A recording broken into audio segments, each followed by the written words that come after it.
Greetings, and welcome to the Library of Deep Knowledge.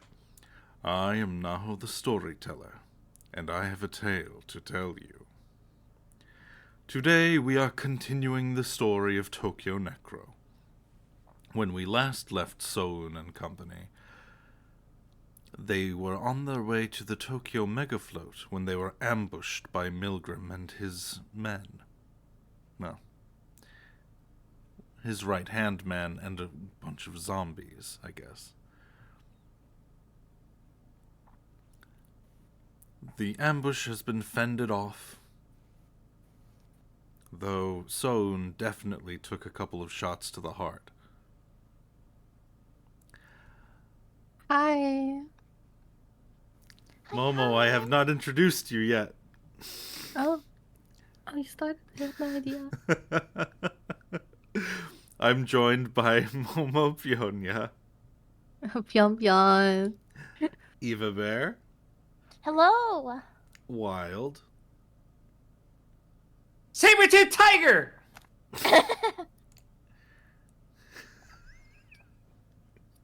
Triceratops!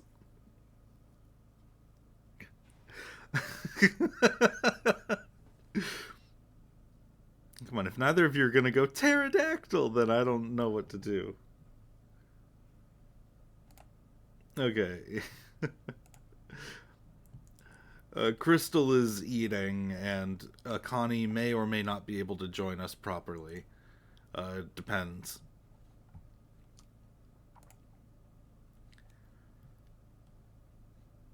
But I think the best thing for us to do is to just get this started.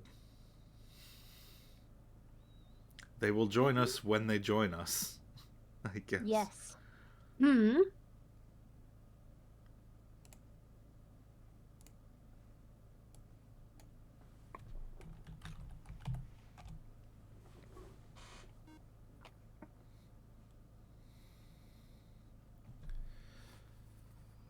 Question of the day. Eva, if you would. Ooh. Okay. What is your favorite?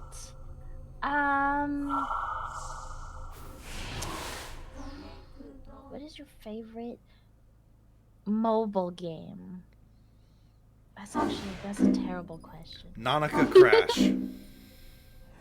Not a good crash. What's that? It's something that I had to go through a lot of trouble to put on my phone because it no longer exists in any official capacity. It was originally a Flash game based on the cross-channel visual novel. Oh. I don't keep up with modern mobile games, especially because most of them are gacha stuff, and I don't do that. Yeah. So it's literally a game that you would have paid like $3 for. Oh, that's great. It's way cheaper than a gacha game. Cries in my gacha games. No. Anyways, do any of you guys have a favorite app and or mobile game? Grand Blue Fantasy! Oh my god, great answer. I just looked at my phone and realized, wait, no. There's something that I play way more, and it's Footsies, which is literally like the basic. It's a fighting game, but like the basics of it, where it's the first, like it's all about positioning and who gets the first hit. Ooh. I mean, that just sounds, the title. The title is a bit unhinged. It's what the actual fighting game term is for that. For the positioning and getting a poke out to get the first hit. Like, it's literally, the term is footsies. Getting that poke out. I understand. There we go. It's so hard. How about you? If we're talking about ongoing games, it's probably Love Nikki and Shining Nikki. Oh, you've But been for playing the discontinued ones, I would say Love Life School Idol Project. The first one. Oh It was my so god. good. Okay, back in the day, it used to be like Messenger for me, and now it's like, now it's just like Tears of Themis and Love in Deep Space are my current mobile games. I just keep on playing like a psycho. Just so that you guys understand what this is. Yeah, chat. I'm sorry that you guys can't see, but I'm doing this for the sake of everyone here to understand what footsies is.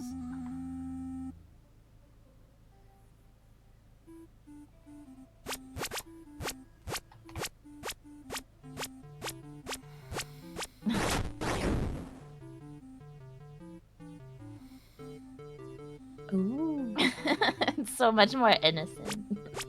Yeah, it is. The name is just. Finally, honest fighting games.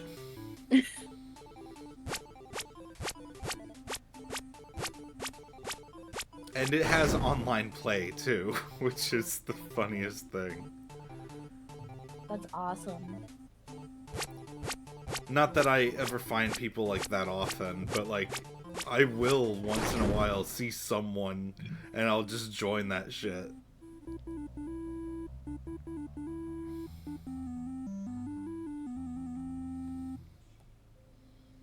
Wow.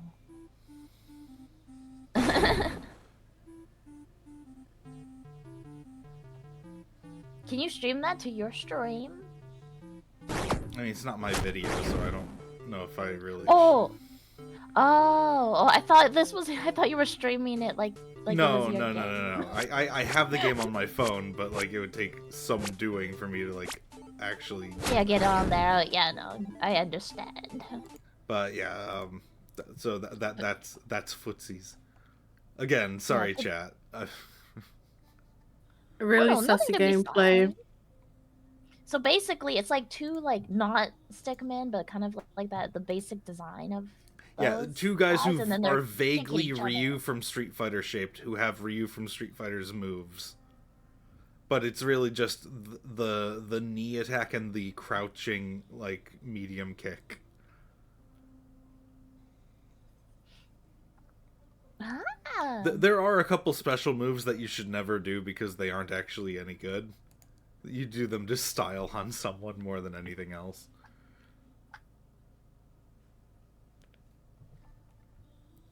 But it's just like getting into position and like attacking a little bit to try to bait your opponent into leaving themselves open.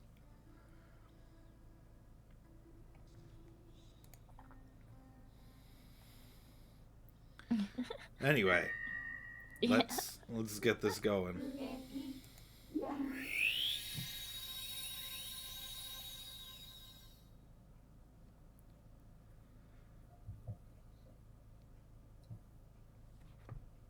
Which, who's gonna take Ethica while Crystal's not here yet? You know, I have the perfect button for this. Oh?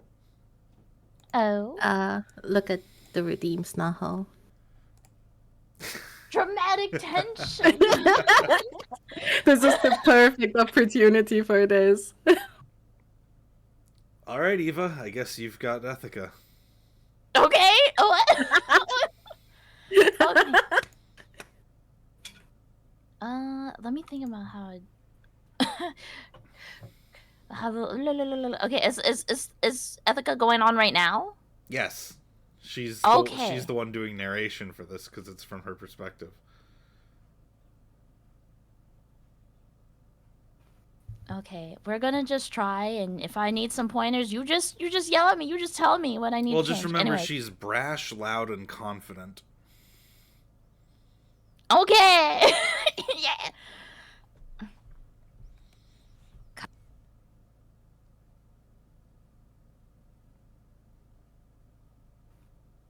We're just going for it. Kazuma. God, fuck. Are you reminding me of my friend? Okay. Okay. Breathe. You Kazuma got is this. busy running site inspection. Yes, what? I was just like, you got this, and then you already started reading. But Kazuma's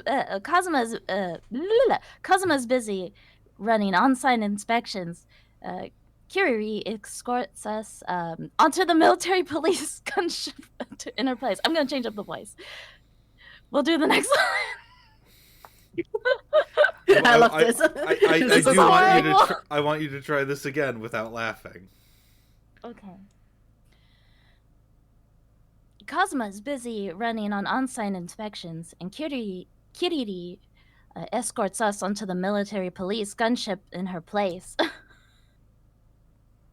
Kiriri, what are you doing here? She just calls her Kiri. Oh, Kiri. Oh, sorry. Kiri, what are you doing here? I told you to go straight home. Momo. I did, but then Kansu contacted me. Oh? Oh no, my phone is not muted.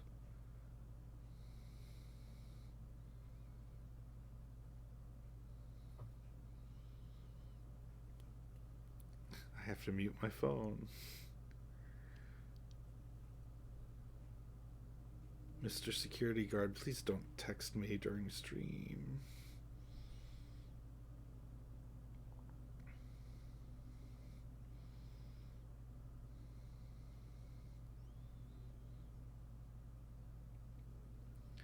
Okay.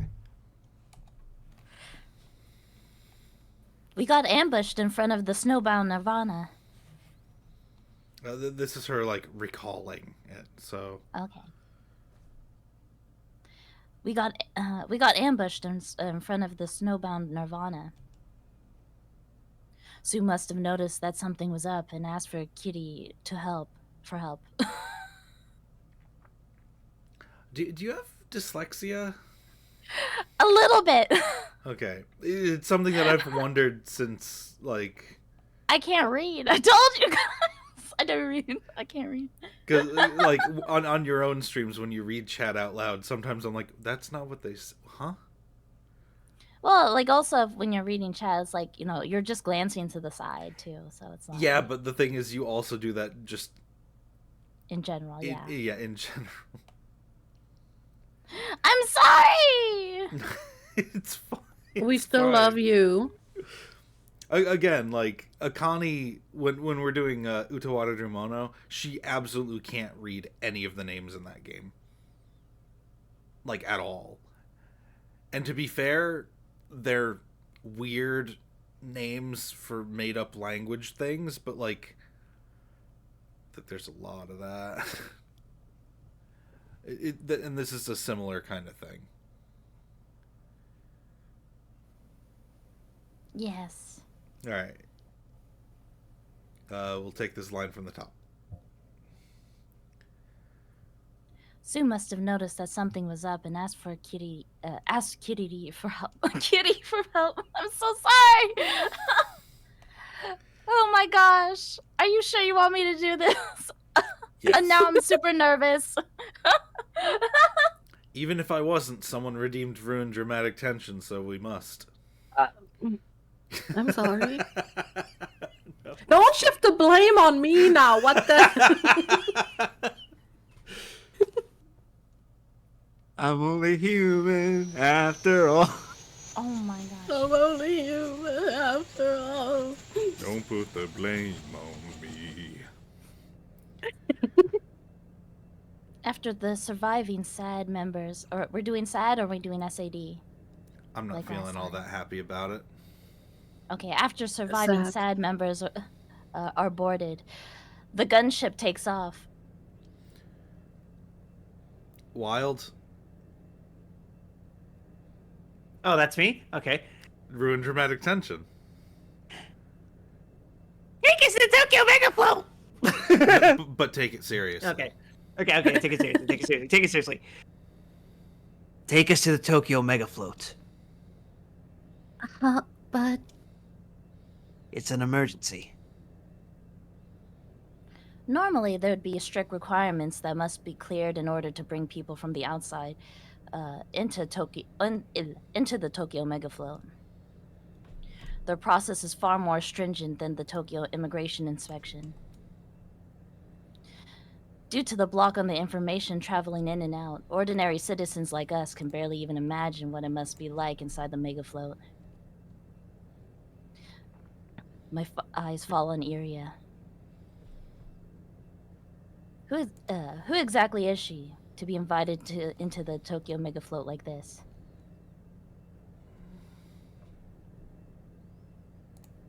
She fell unconscious during the subcon's rampage and still hasn't woken up. She's currently stirring in her sleep as Ryoko holds her. Yamanuma is tending to his subordinate's wounds with Kiri's help, with Kiri helping him. Tokitaka is completely engrossed in servicing his Ogasawara TFD-20 after all of the tossing and tumbling it went through during the battle. Soen and I are left without much to do. Fortunately, we're not injured, and I guess we might as well chat. Thanks, Soen. You saved my butt back there.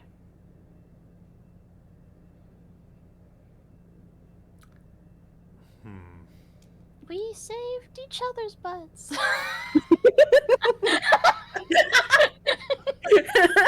I'm sorry. I'm gonna give This is Soen to great. Momo for this scene. We saved each other's butts. Yeah, I guess so. But I'm surprised you turned out okay. I know you're tough, but you scared me half to death back there. It would have been over if I weren't dead. I know, right? If you weren't... Wait a sec. If you weren't dead? Look, Someone grabs my finger and pushes it against his chest. His synthetic spider silk undershirt is designed for combat. It can stop bleeding and automatically repair minor damage to itself. There's a dent in the center of his chest. Thanks to the elasticity of the material, my fingers sink all the way into the cavity, where his heart should be. He has no heart. Someone has no cybernetics. He's almost 100% a living flesh and blood human. Sure, he may act emotionless sometimes, but that doesn't mean he can literally walk around without a heart.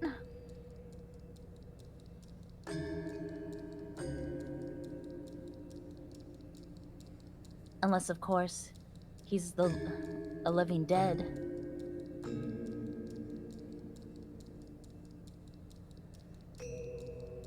Oh, I'm so sorry. The stream is loading for me. The stream is also Same a living here. dead. Yes. Man. This is like an exasperated like, oh man. Man.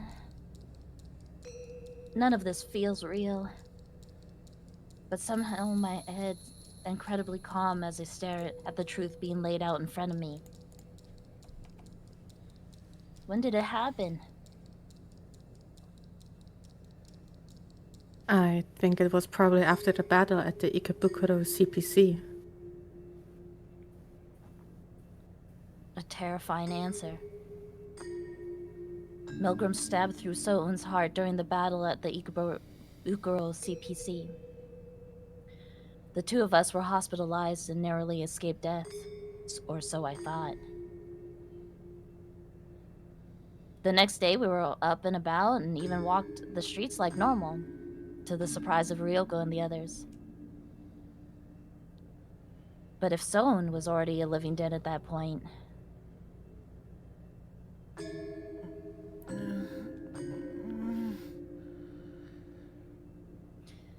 My thoughts were interrupted by a voice coming from Soun's lab. So Iria looks up at Solon's face and smiles, still half asleep. Solon is clearly unsure of how to react to the sudden display of utter happiness. It hurts me to see him like this. Solon? God, I can't do this at all. You want to switch? Sorry. You know what? Yeah. Okay. Momo is taking Iria as well. I am going to go grab some water, just to make sure I have it.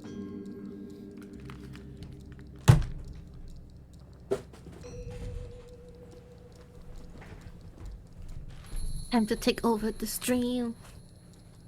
Ba ba ba ba. Take over the stream. Do do do do. But how? We need like a song for this when this happens. You know, like a jingle. So it's our time. Yeah.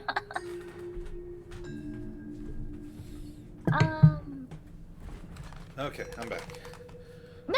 Never mind. Abort, abort. You know I can just watch the VOD later to see what you guys were doing. Up to Yeah. no good. Anyway, blind read.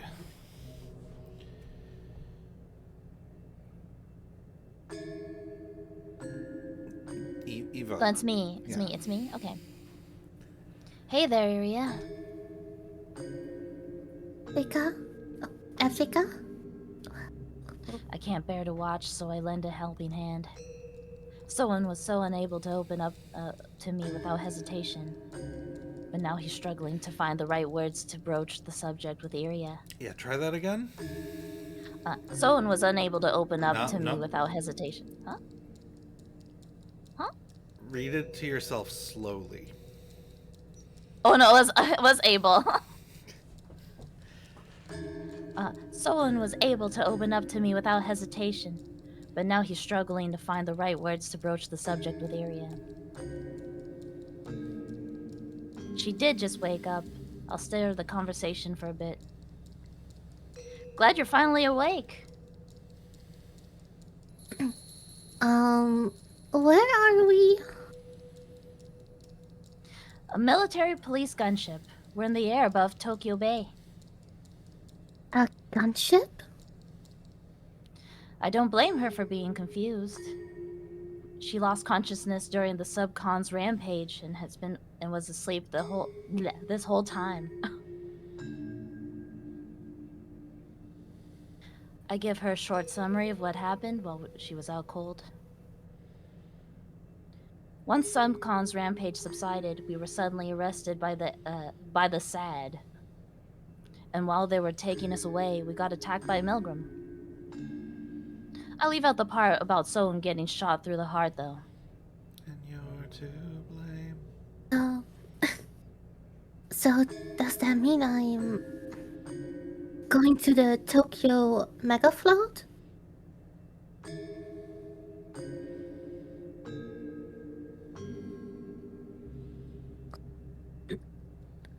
Oh, is that still me? Yeah, that's still you. Oh yeah. Yes, that seems to be the case. I see.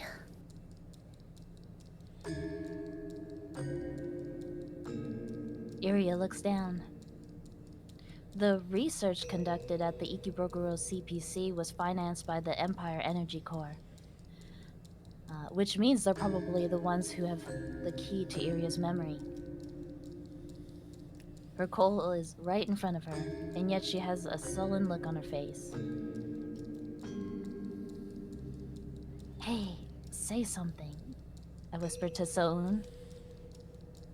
Right.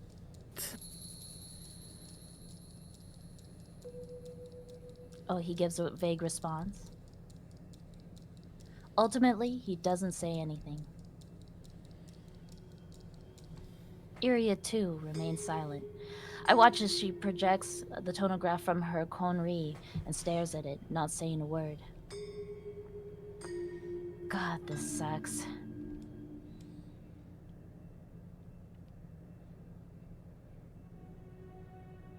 I think that counts as a scene change. Thank you! Oh no, you're still gonna be Ethica. What do you really want me to be? Continue being Ethica with all the flubs I just did? Well, maybe I just need to, like, lose the nerves. I swear to God. I'm like, my hands are sweaty. Anyways, I finally spot a speck of light below us. Why do you want me to be Ethica? This is amazing. It's the Tokyo Mega Float. Surrounded by water and enveloped in the incessantly falling snow, the massive city island is lit up like an oversized star. Yeah, that doesn't really... It looks more like almost like a lotus flower than a city. Yeah.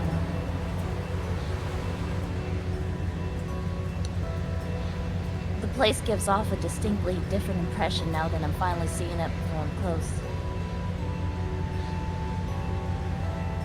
It's a lone bastion of the construct flanked by the raging waves of the ocean. The slightly uneven outer rim reminds me of the flower petals.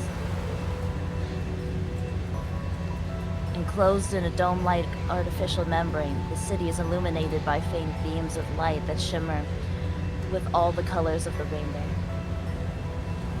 I feel like Alice down the rabbit hole.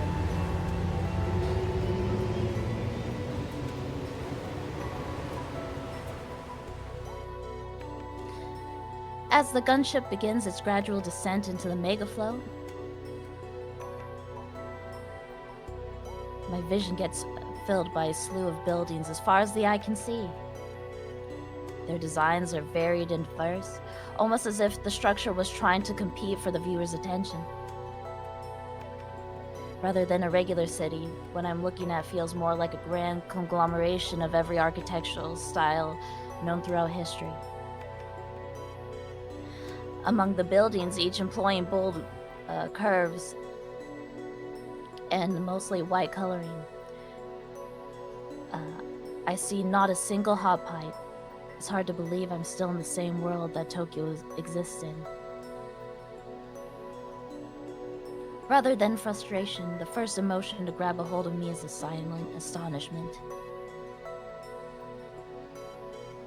Wait, is this whole thing made of a smart material? Not quite. We call it live material, an advanced form of smart material. Live? It doesn't simply change form like smart material does. By circulating seawater, live material is also capable of extracting hydrogen, as well as the various nutrients it requires for self-replication. It's the ideal material, an ever-expanding, endless source of energy that will free mankind from its dependence on terrestrial heat. And that's what the Tokyo Rebirth Project is all about? Well, something like that, yes. I don't like how vague the answer is. But man, live material, huh? The fact that I'm here right now must mean fate has a cruel sense of humor. So we now have confirmation that both Sahun and Ethica are living dead. Yeah. No! That's incredibly unfortunate. I know! The gunship slowly sets down in the central area of the mega float.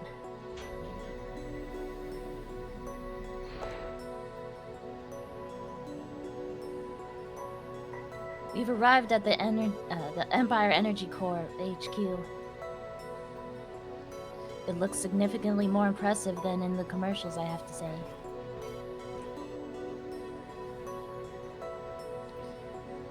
As I hop off the gunship, a security robot painted in the company colors approaches to check my weapons. Please submit your weapons. Amazing. I was gonna have Wild do that, but okay. Oh, no, go ahead. Wild, please. Well, how am I supposed to top that now? You Yeah. can do it. We believe in you. I think you I can. mean, you want I me was to doing do it it as a joke. instead? Because I can. Let's all together hit that. Please submit your weapons. Okay, 3, 2, 2, 1. Hang on, 1. give me a minute. Oh god damn it! It's downloading an update now. Okay, can we still do it together? Yeah, Yeah. we can do it as many times as we want. Yeah. Ow! I really need to have this set up beforehand. Okay, so hold on. 3. Are you guys ready? Are we doing a 1, 2, 3 or 3, 2, 1? Hang on, 3, 2, hang on, 1. hang on, 3, hang 2, on, 1. hang on, hang on.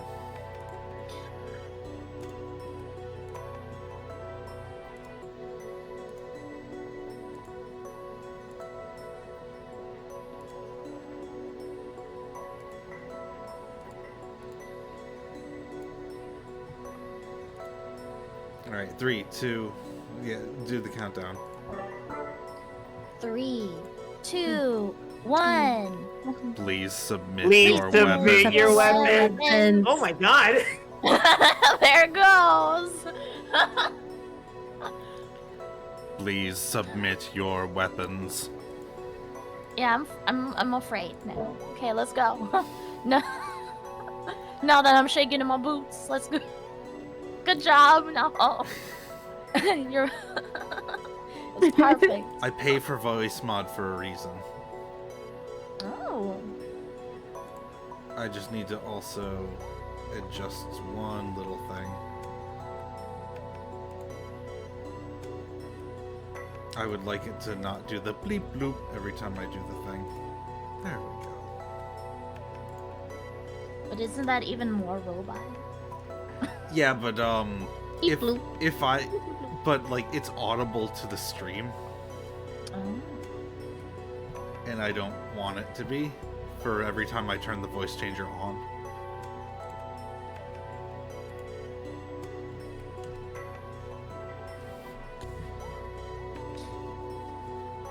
Energy elites sicken me, but I've got no intentions of going head to head with the EEC right now, here and now, so I comply. The Mega Float supposedly got enough firepower to go toe to toe with the military police. SAD, Striders, humanoid operating machines, all the other state-of-the-art equipment. Yeah, I can't believe it. What was the last line? Oh no, yeah, I can't believe it. Okay, yeah, I can't believe it. And supporting all of this is the AAS, or Advanced Aegis System. Aegis. Tokyo's Mega Floats. Aegis? Aegis. What? Aegis. Thank you. The Advanced Aegis System. Tokyo Mega Float's impenetrable shield. An act of aggression here would be like signing your own death warrant.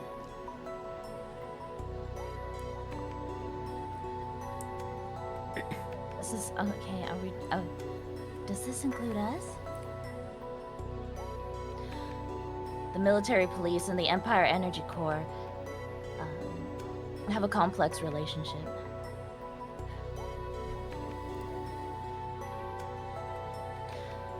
The city of Tokyo is the stage for a chaotic power struggle between such players as the military police, the Tokyo government, and the ex-US Army, the Chinese mafia, the Russian government, the Malika gang, and so forth. And so forth, as if that isn't literally all the factions.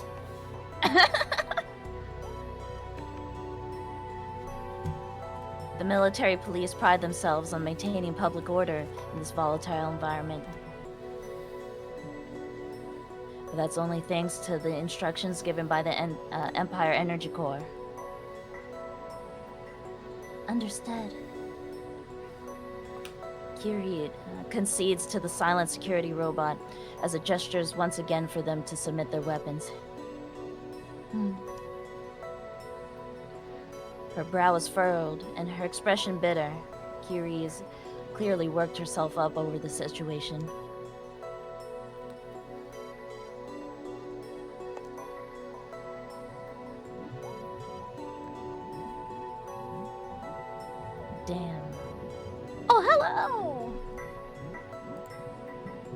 The hell is this? Hello, Akani. Hey. Hey. Everybody So- doing good? We're good. It has just been confirmed straight up that Ethica and Sohun are living dead. Are you serious? I missed that? Sohun kind of drops it matter of factly. He's like, Ethica's like, yeah, you scared me half to death back there. Yeah, it would have been a huge problem if I wasn't already dead. Yeah, it would have been, huh? What did you just say? And then he's like, he grabs her hand and like has her touch his chest region where there's still a huge hole where his heart should be. Oh my gosh. Iria doesn't know. They are currently on the Tokyo Mega Float, which What about Ryoko? we haven't said anything to her either. Oh, okay. The Tokyo Mega Float is made entirely out of smart material, but an advanced form called live material. That is something that we've also been told. Well, that sucks. I missed it. And Eva is reading for Ethica. But I'm a little dyslexic. That's okay. She has a minor case of major dyslexia, but it's fine. Major. Okay, got it. Minor but major. Look, Someone else it's wanna okay. read. That's fine. It's okay. I have it too, and it clicks in every once in a while. It's great. It makes everything more entertaining. It's the fun button. Cries on the inside. It's the fun button, but we don't know who's pushing it. Oh, it's Oh, we know. I'm Exactly. just kidding. I'm surprised to see that there's a cylindrical water tank right smack dab in the middle of the entrance lobby. The glowing green liquid inside it illuminates the tank's surroundings. That's a huge ass water tank. You keep crabs in it or something? This is the central area of the Tokyo Mega Float. Yumanama says without so much of a smile. Yumanama. Yumanuma? Sorry. Yamanuma. Yamanuma, oh my gosh. Okay. The only reason I'm laughing is because Yumanama is really funny to say. Yamanuma. Sorry, my bad.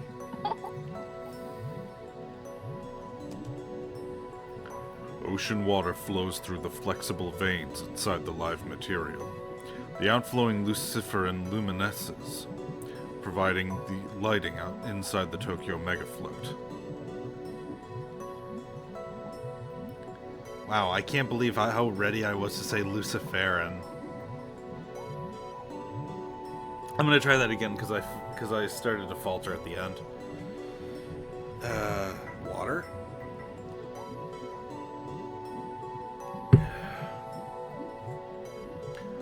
Ocean water flows through the flexible veins inside the live material. The outflowing luciferin luminesces, providing the lighting inside the Tokyo Mega Float.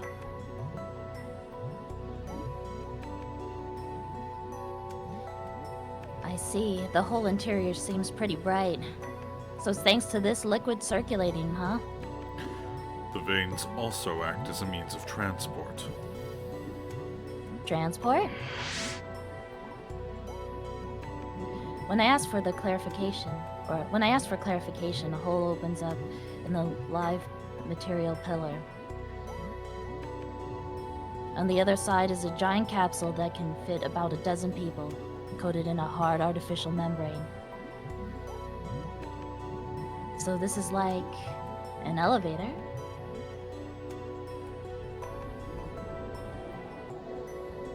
We board the artificial membrane and head to the top floor through the flexible vein.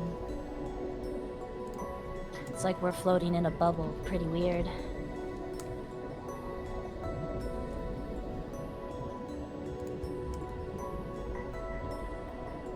Oh, now I get it. Crystal! Oh! Hey! Crystal. Oh my god. Please! Crystal. Safe. Crystal? Hello! There you are. Are you okay? Yeah, I was fighting Discord. I'm all good now. So what you've missed so far, we have confirmation that both Ethica and Soun are living dead. Nice! Iria doesn't know. We are now on the Tokyo Mega Float, which looks like a lotus flower in the middle of the bay. It's made entirely out of smart material, but an advanced form What? called live material. Fun.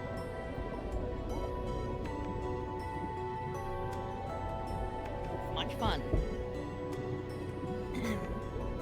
And no I one has was- any weapons. Oh, lovely! No weaponry! Because the security robot at the beginning was like, please submit No, your you can't weapons, have and so they all had to give them up.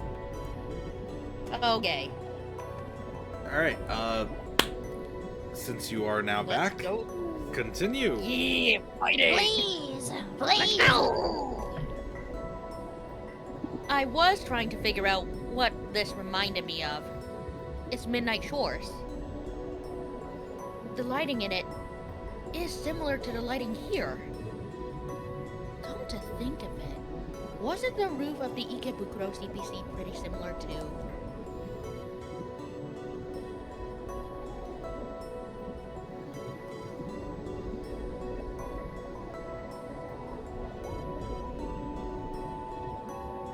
Iria brings up the tone graph with her Conry and starts singing and starts staring at it again. Hey, you okay?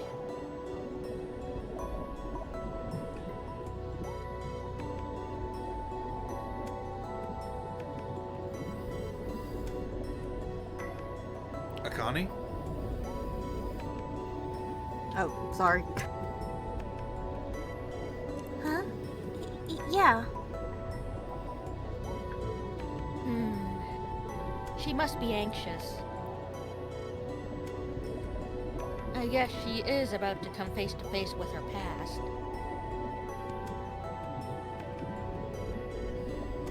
I place a hand on Iria's shoulder.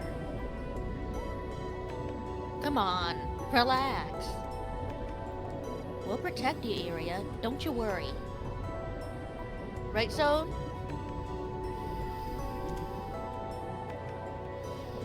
Hey, Zone! Huh? What is it? Stop spacing out!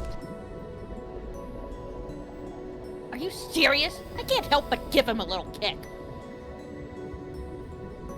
When we do a job, we need to do it right. Right? Yes, we do. Stone sounds like he's got his head in the clouds. Come on, man, get it together. See, look, you've got Iria looking all worried too.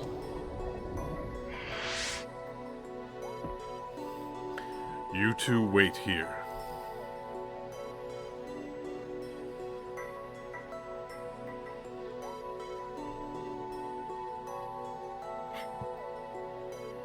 Understood. Kiri begrudgingly nods. She's the kindest person I know, but also the most dedicated to her job. Ethica, be careful, okay? I know. I'll take care of things in a jiffy. The one who sent Kiri was Major General Kiba Nohara, my old man. The old man cares for Kiri in the same way she cares for him. If she's been given permission to be here, then he must have decided that there's little chance of the EEC causing us harm. That, at least, is a relief.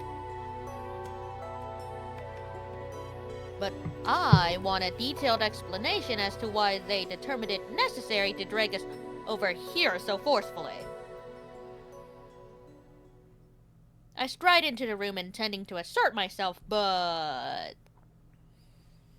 we're greeted by someone quite unexpected, and that all goes out the window.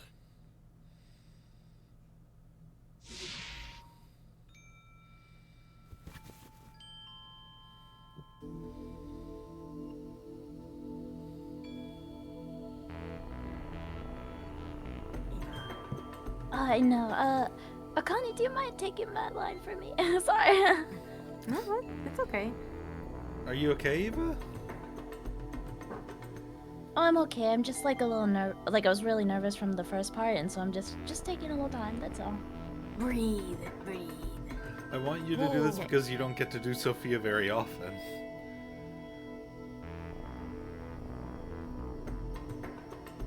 Shimmy, shimmy, shake, shake. And this is like her biggest scene.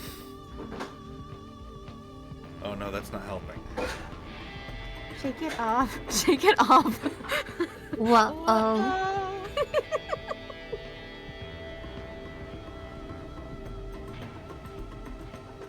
If it makes you feel better, I was just working in a sheetrock and insulation and still came up here. I'm covered. You guys are so nice.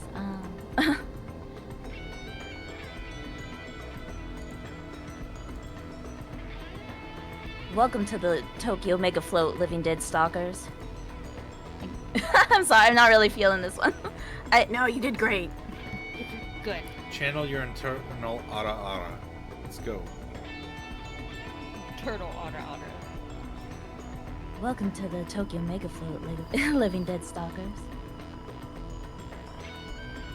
Perfect. The true ruler of Tokyo is not the commander of the military police, nor the governor, or even the prime minister. It's the woman standing before us right now.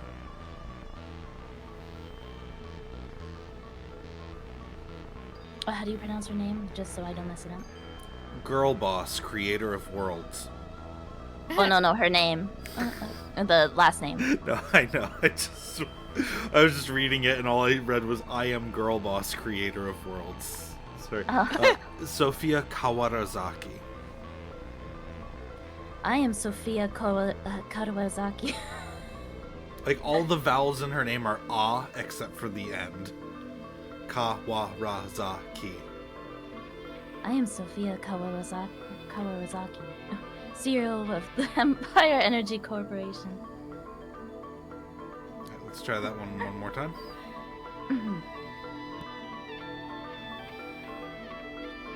I am Sophia Kawazaki, CEO of the Empire Energy Corp.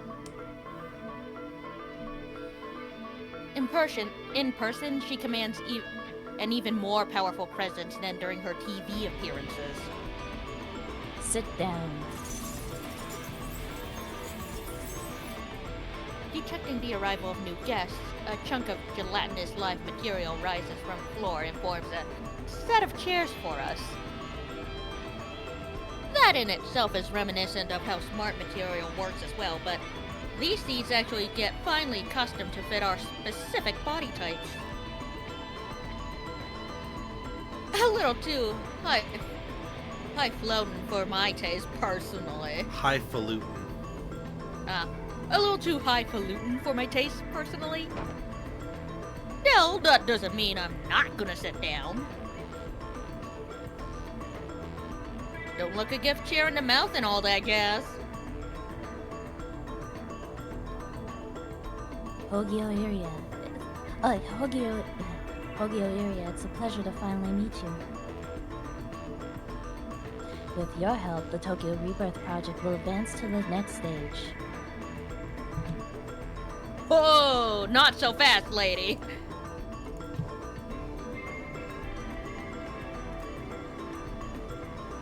I interrupt before Iria can say anything.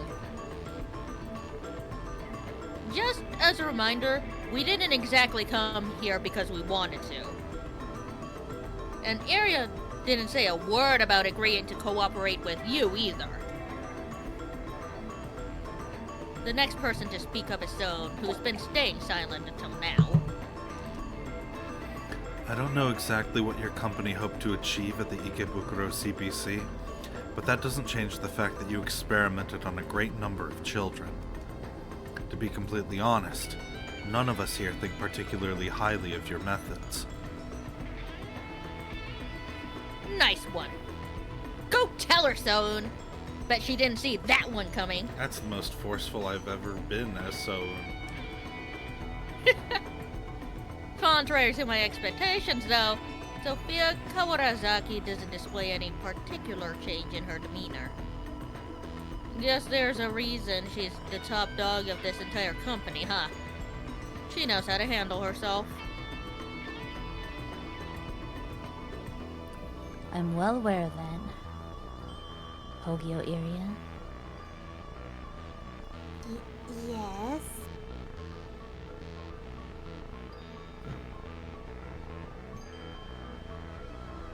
Sophia looks a startled Iria straight in the eye. What our company did to you in the past is inexcusable. Allow me to express my sincerest apologies. Huh? This company's big shots tend to be full of pride.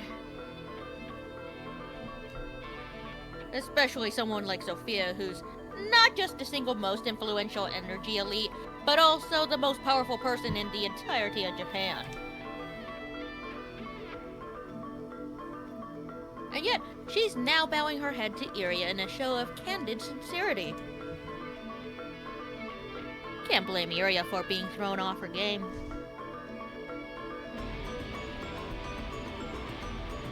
I was not the one overseeing the project during that time. Having said that, it remains a dark spot in our company's history. Covering up the evidence was similarly not befitting our values.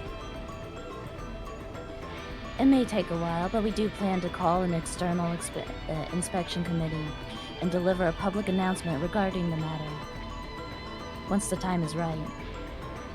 We will also endeavor to prevent such an incident from happening again. What do you think? Huh? Oh, well, sounds good. Yeah. With that in mind, I would formally request your assistance. Sophia raises her voice a touch, signaling that she's reached the final meat of the matter. Try that again. Sophia raises her voice a touch, signaling that she's finally reached the real meat of the matter.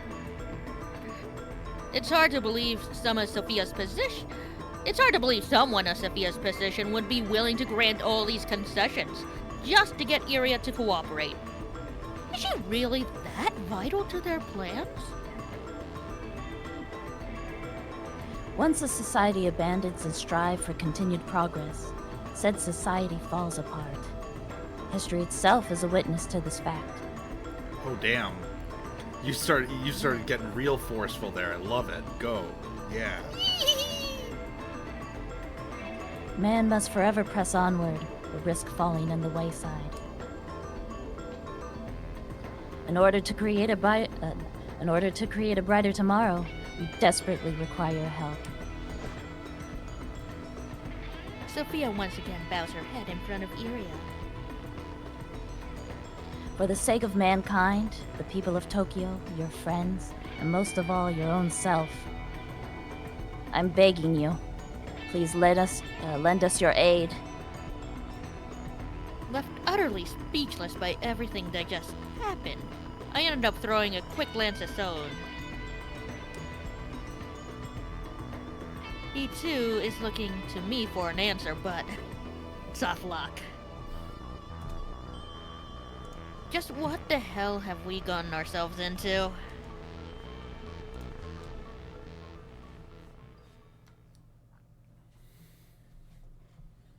Seriously unexpected from Sophia.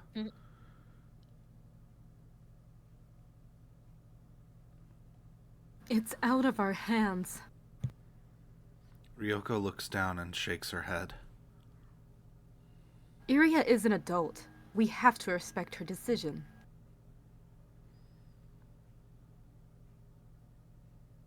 You have a point, but still. Tokitaka looks displeased at Ryoko's response. Sophia Kawarazaki is currently showing Iria around the core of the megafloat. Apparently, she's going to reveal top-secret information pertaining to the future of the Tokyo Rebirth Project. Thus, Iria's final decision will be based on her reaction to whatever secrets she's been made privy to. Are you okay with that, Sohn? I trust her to make the right decision. And if she decides to collaborate with the Empire Energy Corp? I'll respect her decision. Damn it. If only Ethica were here. True. If she were here, then she might get emotional and object to handing Iria over. But Ethica is walking around the megafloat with Major Aso. It would be unproductive for all of us to just sit around and wait for Iria to finish. Gathering information on the megafloat in the meantime is a rational course of action. Are you just going to leave Iria in this tacky place? Tacky. The door suddenly opens. In walks Yamanuma, glaring at Tokitaka so fiercely, it's hard to believe he's been so collected up until now. You dare mock Tokyo Megafloat? You got a problem with that? Honestly, I don't feel a smidgen of aesthetic sense from this dump. Besides, you guys don't even let us know how many people live here. No numbers, nothing to praise. Radius 3 kilometers. Population exactly 50,000. Our construction and infrastructure make intensive use of live material, a new type of smart material developed in-house. We are a city of dreams, capable of producing energy and goods through the circulation of ocean water. Live material is a biomaterial originating from anti-freezing bacteria and ocean crustaceans, and is thus extremely resilient to low temperatures. It also produces heat through the hydrogenation of sodium, making it effective for melting snow and protecting against the cold. Yamanuma talks on and on, worked up by Tokitaka's comment. One point of note is the self-expanding nature of this city. Live material extracts necessary materials from ocean water and can self-propagate. I gaze down at the city through a window. The megafloat is more or less a large circle, but the outer circumference is distorted. Smaller individual circles float on the bay, almost like lotus flowers. The closer you get to the center, the larger the circles get, overlapping until they form solid ground. I suppose that's how Tokyo Megafloat expands its land, and therefore increases its living space. How is the outer circumference constructed? Live material is both the city's foundation and a high-strength, low-weight construction material. By applying the appropriate electrical stimulus, we can expand the city as we see fit. We simply need to instruct the material to take the shape we desire. As the energy elite, it is our duty to design a fitting urban space. I recommend taking up bonsai instead. He has a point. They do seem like similar concepts. The Tokyo Megafloat has a great number of humanoid operating machines, which seemingly handle all of the manual labor. When people are in want of nothing in life, it's not hard to imagine that they'd want to make life a hobby. So with that said, I must ask, do you seriously believe that killing for a living in Tokyo is more admirable of an existence than ours? It's out of the question for you people, but Tokyo Iria is being considered for immigration into the Tokyo Megafloat. I'm sure she'll be happier living here than in Tokyo. I think to myself, Tokyo is a freezing cold city, rife with conflict, where death is ever present. Every day is a struggle for survival. Ogyo Iria doesn't belong in a place like that. You might be right. Iria would probably be better off living... Son! Tokitaka interrupts. You haven't been making eye contact with Hogyo Iria ever since she woke up. My facial feature detection program states there's a 94% probability that you're hiding something. He's right. I have been avoiding Iria. If I had a choice, I would avoid talking with her entirely. I avert my eyes from Tokitaka, only for something to catch my attention. Off in the distance, I see a shore that looks just like the one in Midnight Shores. Come to think of it, didn't I hear that the rooftop of the Ikebukuro Child Protection Center was based off of the view from the Tokyo Megafloat? What are you running away from? Allow me to answer that question. Yamanuma brings out the rotating needle torture device that he tried to use on me in the prisoner transport vehicle. What do you plan to do with that thing? Tokitaka steps in front of me. Yamanuma answers calmly. Due to the state of emergency, the inspection was cut short, but we still cannot rule out the possibility that he is a hi-fi. I did not personally witness it, but according to SAD member data and testimony, Nagaoka Soun was very likely shot through the chest with a laser. And that justifies torture? We must exercise the utmost caution. Torture. The best way to distinguish humans from living dead. Temperature, heart rate, and color of blood can all be falsified with enough time and effort. But the raw human reaction to torture cannot be imitated. There are other characteristics of living dead, such as the inability to feel sexual attraction, but that one is harder to judge due to differences in personal preferences. Hey, Son! Say something already! I softly shake my head at Tokitaka's words. Huh? Son, don't tell me you're... Yamanuma approaches. I face him head on. I've got something to hide, but my heart rate won't go up. After all, I'm already dead. Emotions like fear and anxiety are slowly slipping away. But I know. I know that if I'm exposed as a living dead, then I can't be with Iria anymore. I'm still afraid of that, just barely. Yamanuma touches the needle against the tip of my finger. He slowly probes my finger, searching for the gap between skin and nail. A foreign sensation brushes the nerves on my fingertip. A cold, yet hot and slightly painful sensation. But the sensation's much more dull compared to when I was alive. Before long, the pointed end of the needle sinks in.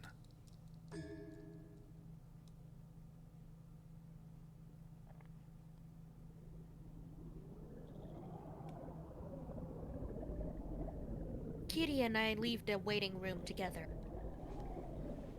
We head downstairs in the flexible vein. Bubbles float up across the artificial membrane. It feels like I've become a fish.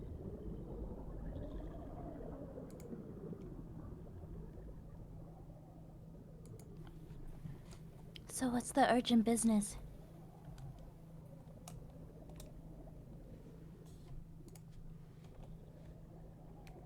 Kitty whispers, perhaps a little wary of wiretaps.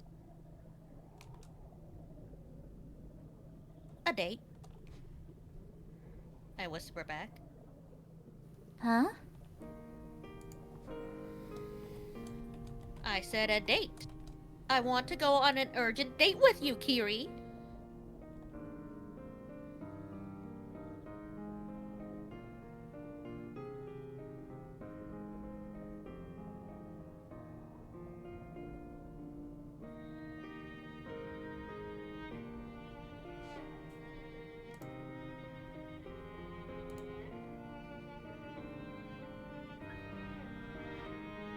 Crystal? Whoa! I'm just joking! Kitty starts looking fed up, and I start to panic. Yeah, I know, this isn't really the best time. I'm more than a little curious as to what Iria's decision will be.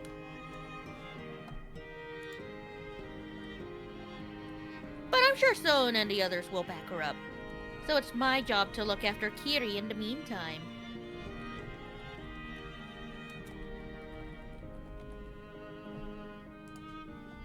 But I know you must be tired, Kiri.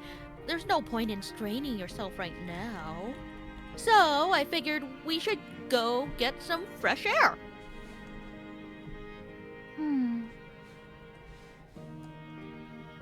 Do I really look that tired? You do.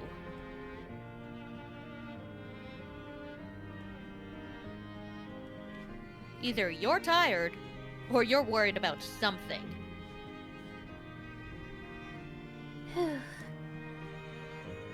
Kiri lets out a sigh.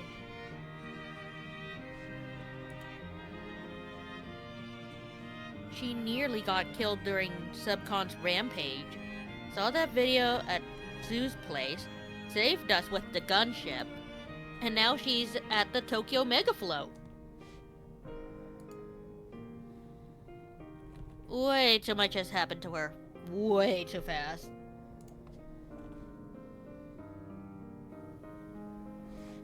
I guess there's no fooling you, Ethica. Would you mind accompanying me? Yay! A date!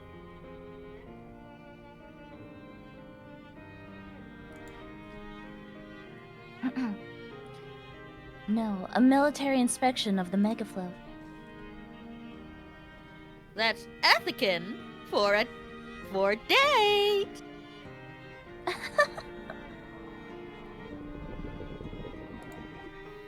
The elevator arrives at the first floor.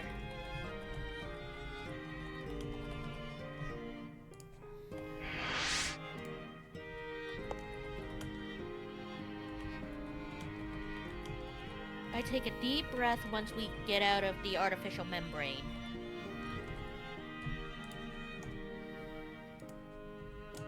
What a weird fucking way to get around.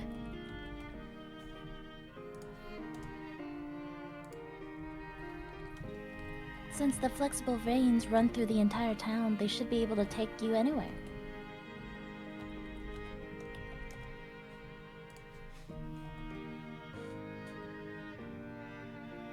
Uh-huh.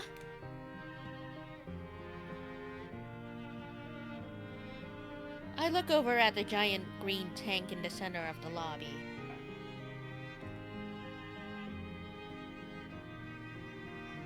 So the flexible veins are like Tokyo's hot pipes. And the green glowy ocean water is like Tokyo's steam.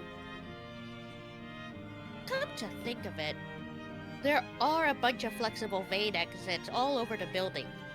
Almost like public mailboxes.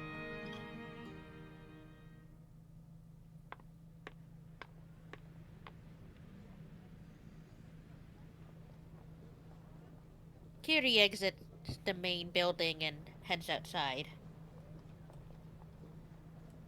I stand next to her on the curved terrace out front and take a look around the Megafloat. The town of energy elites, floating in the ocean. Connie, thank you again.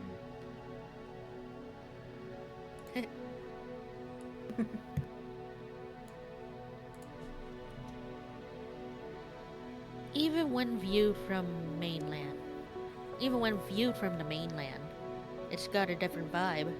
It's hard to believe it's the same world, let alone the same century. I suppose the only thing it has in common with the Tokyo is the lack of any conspicuous sense of order.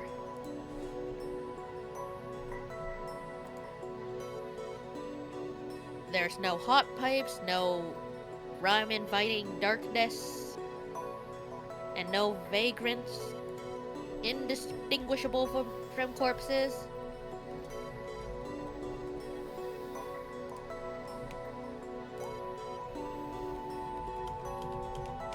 Everything's green, everything's bright. The whole town's got that same aesthetic.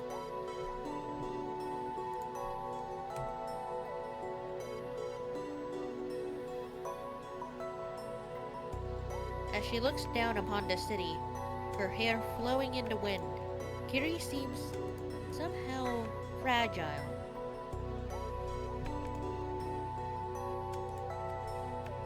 Sophia's business with Iria is gonna take a while. They give us permission to walk freely around the town in the meantime. I suppose the energy elites are confident in their security systems.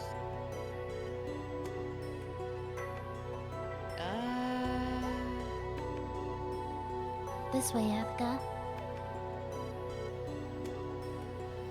I hurry in Kiri's direction.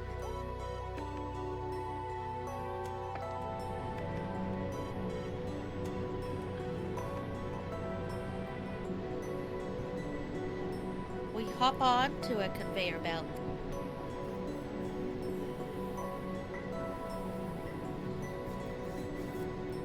Empire Energy Corp's headquarters is at the center of the megaflow, with moving walkways extending from it in a geometric pattern. Combined with the general look of the city, the place seems like the very picture of the future.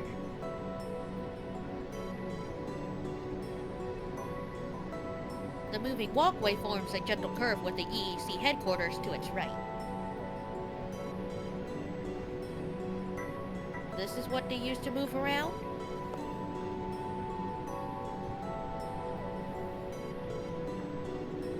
It's the most efficient way of getting around town with a radius of 3 kilometers.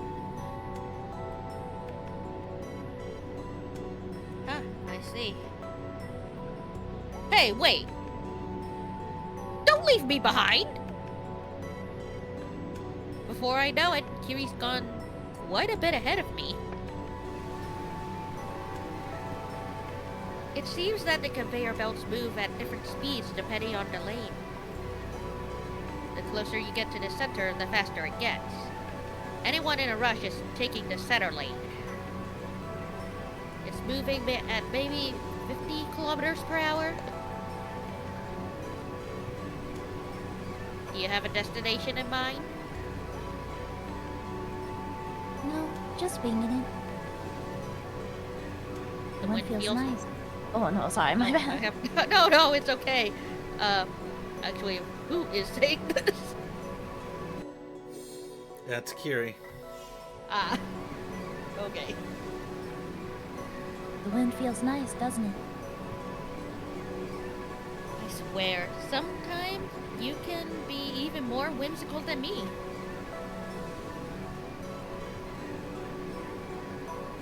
Huh? I think you're pretty focused most of the time, Ithaca.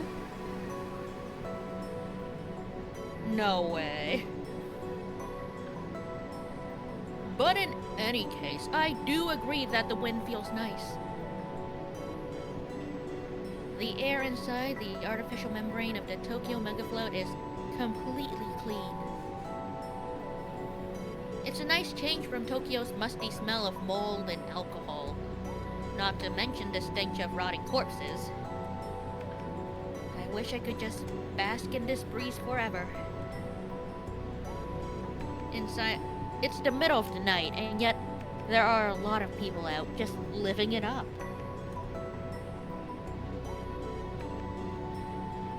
And I'm not talking about drunkards or anything. Everyone is bright and chipper, flush with life, not alcohol. Even though it's getting pretty late. Do day and night not matter here?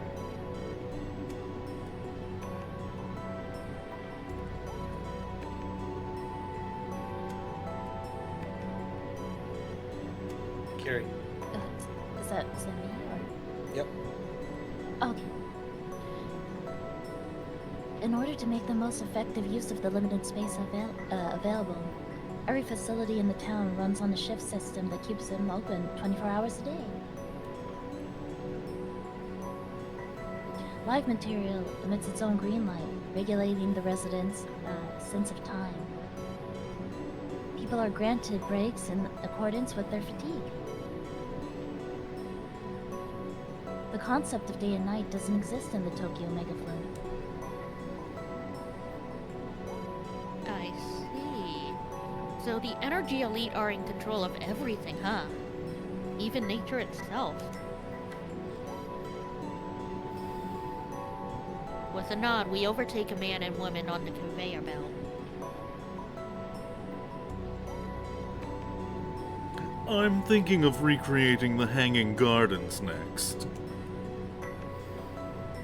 Oh, how lovely! The one is Baby Long, right? Baby Long? Babylon. Oh, is that Babylon? Damn. Yeah, How lovely. These are the elite, so as posh and as, you know, as hotty-totty as you can, if you would. How lovely. The ones in Babylon, right? In that case, how about I recreate the Temple of Artemis? Ionian style. Yes, that sounds great too.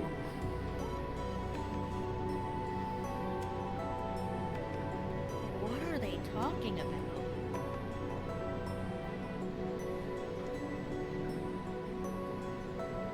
The Tokyo Megafloat is made out of live material. It can freely change its form, so the energy elite can design their own living spaces however they like. Huh. Pretty fancy hobby. It seems you can't simply call it a hobby. Almost all of the mutual labor has been delegated to humanoid operating machines. There are hardly any fields left that require human workers.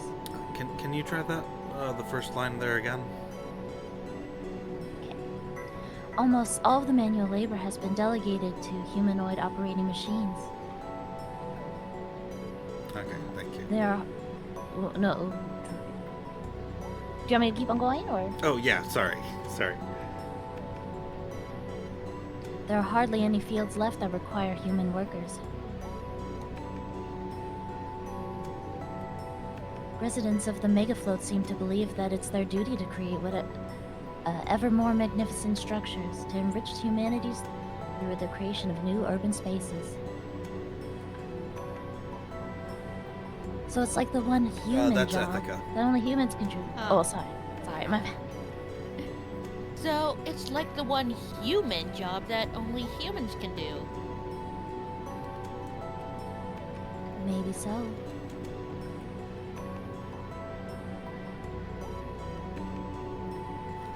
In this town, those who construct the most magnificent structures gain political power. Do you know how the Megafloat's current currency system works, Ethica? Not at all. Likes. Huh? People vote on buildings through likes on social media. It's a way to quantify just how much you were able to move the hearts of people. Those likes serve as an incentive to create. For example, you can gain a larger plot of land to create your next building. Which means Empire Energy Corp's CEO Sofia Kawasaki is the architect who, which means the Empire Energy Corporation CEO, Sophia Kawasaki, is the architect who swayed the most hearts in the entire Tokyo Megaflow. In any case, the mentality of the energy elite is that positive feedback encourage people to create good things for the world.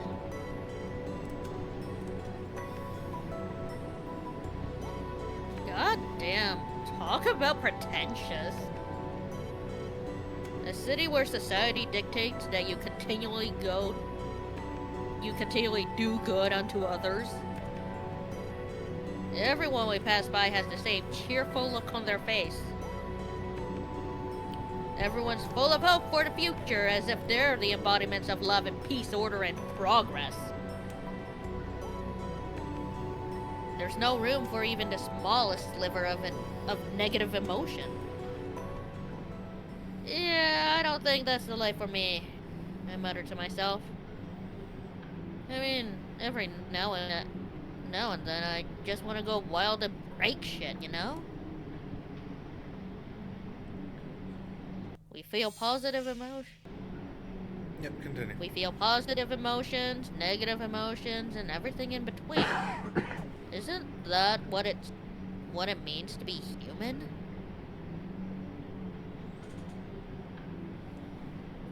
Does that include feelings like hatred?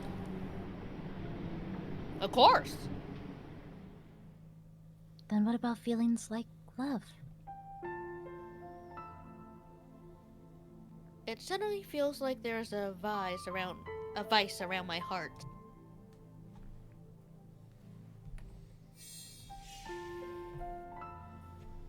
They who share the Lotus Throne share in joy and sorrow alike.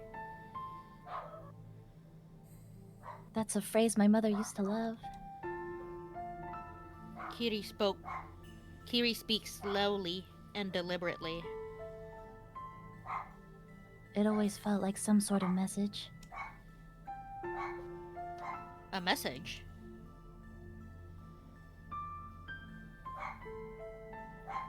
I think my mother was in love with Yasu. I think my mother was in love with Hokoyasu.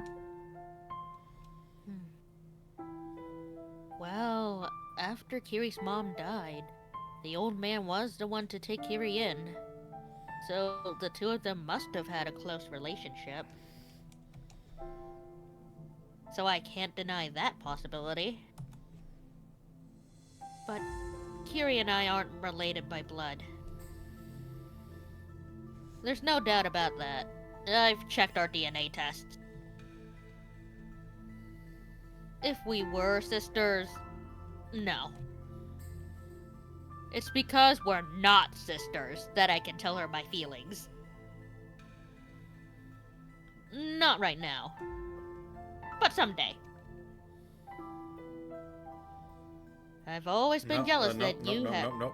That's Kiri. Oh, wait. Bleh. Bleh. I've always been jealous that you've had a father. I'm taken aback when Kiri brings up the word father unprompted. Kiri's mom was a single mother. Kiri had always kept her distance in regard to the topic of my relationship with my old man.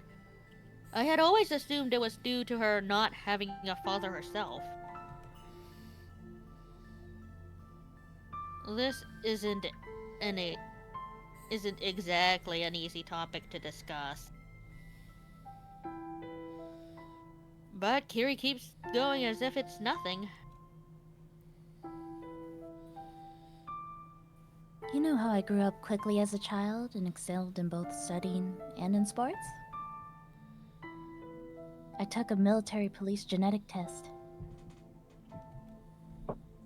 Kiri was a precocious child, skipping several grades in school. A prodigy, so to speak. Her rank as a major is the result of her many accomplishments in life.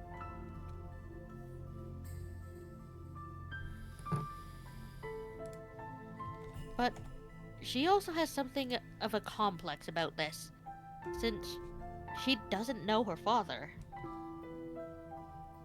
She's never said it in so many words, but I can tell at least that much.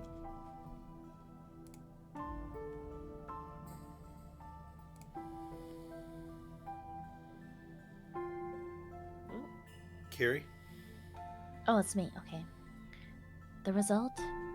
There was a high probability that my genetics had been modified in some way. You mean you were a designer baby? Perhaps I was. Another possibility is that I was a child of a designer baby, and thus inherited many of those modified genes. Genetic modification is a luxury very few in Tokyo can afford. And most of them live here in the Tokyo megafloat. If we consider what Kiri's mom was doing around 9 months before Kiri was born, it would make a lot of sense if Kiri's father was an energy elite. Is that why you've been acting so different lately? Maybe so.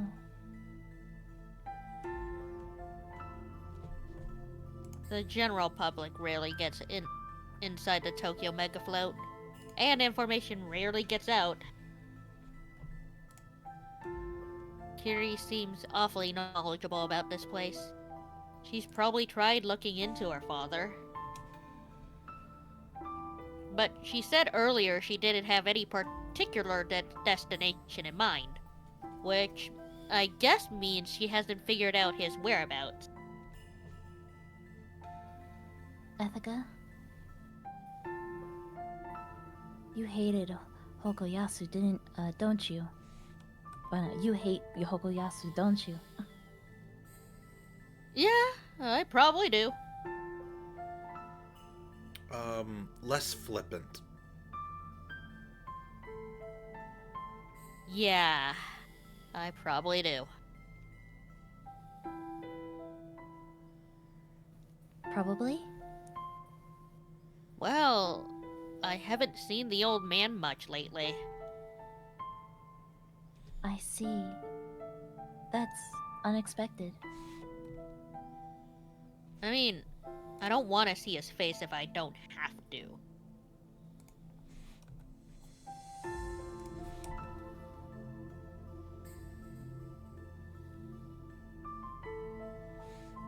No, that's not what I meant. I expected you to say, I hate his guts, without hesitation. She sounds so legitimately confused. I can't help but reflect on it myself. Yeah, that is what someone would expect me to say, isn't it? I've gone soft, haven't I?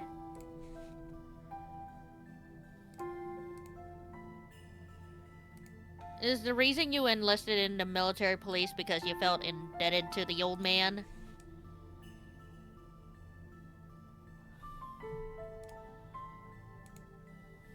Less indebted, and more inspired by seeing up close how strongly he feels about protecting the streets of Tokyo.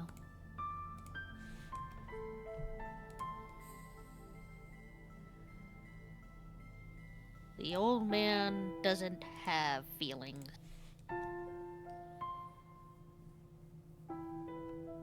He does. He really, truly does.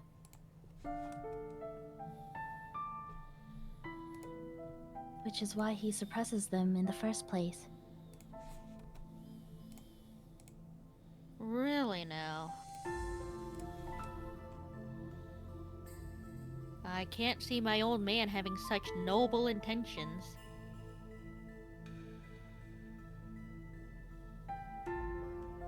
When I see Hokoyasu... That's Kiri. Oh wait, but... Yep, that's Kiri. When I see Hokoyasu, I sympathize with him. So, what? Are you suppressing some feelings too? That's not good for you. You better quit.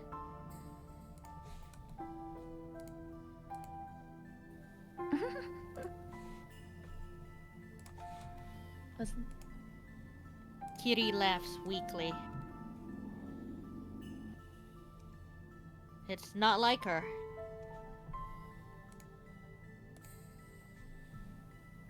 But my mother always used to tell me something.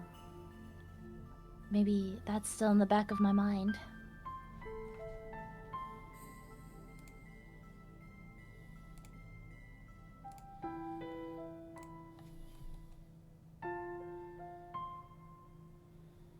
He said that Hokuyasu was cursed. Which is why he needs someone by his side, so that he can express his true feelings.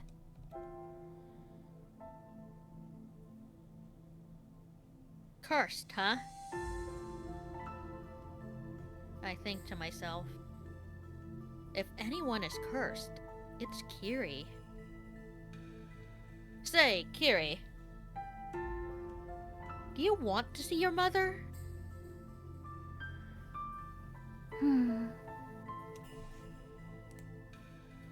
Kiri thinks for a second before answering. I don't know. My mother was a very uptight individual, and I think I'm a little hesitant to see her again. You're pretty uptight yourself, Kiri.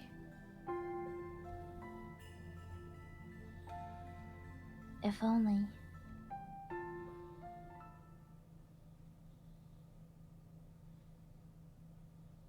Before I can understand the meaning behind Kiri's pained smile... What? What?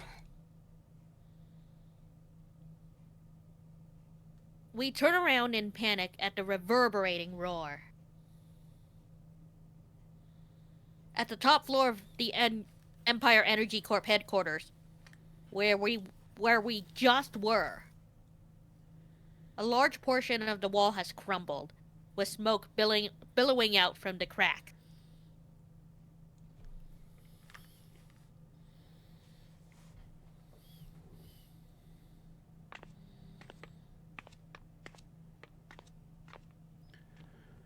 The green light alone illuminates the spiral staircase. It curves downward, ever downward, towards the heart of the Tokyo megafloat. At the end of this staircase is what Sophia calls the foundation of the Tokyo Rebirth Project, something that only a few select people know the full outline of. Seeking that knowledge, Iria advances step by step. As she walks further into the depths of the megafloat, the green light exuding from the walls gets brighter and brighter. The surface of the live material walls begins to grow more elastic. The green lights begin to pulsate in a steady rhythm. It's like a blood vessel.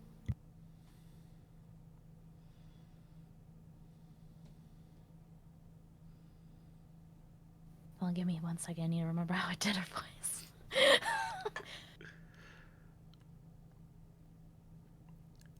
Exactly.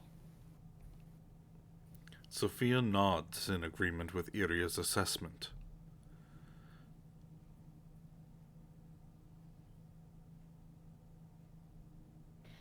Flexible veins are blood vessels. Their exterior may be hardened like a their exterior may be hardened like a shell, but as you can see on the inside, they're soft and exhibit metabolism. Incidentally, is substance concept coming? Sophia turns her gaze to Iria's fingertips. The tonograph indicates her location, correct? Iria regained her memory when she fainted during Subcon's rampage. Her relationship with Subcon, the time they first met, the meaning of her tone graph, the reason why its light grows more intense. Eventually, the staircase ends. Iria follows Sophia into the underground core of the Tokyo Megafloat.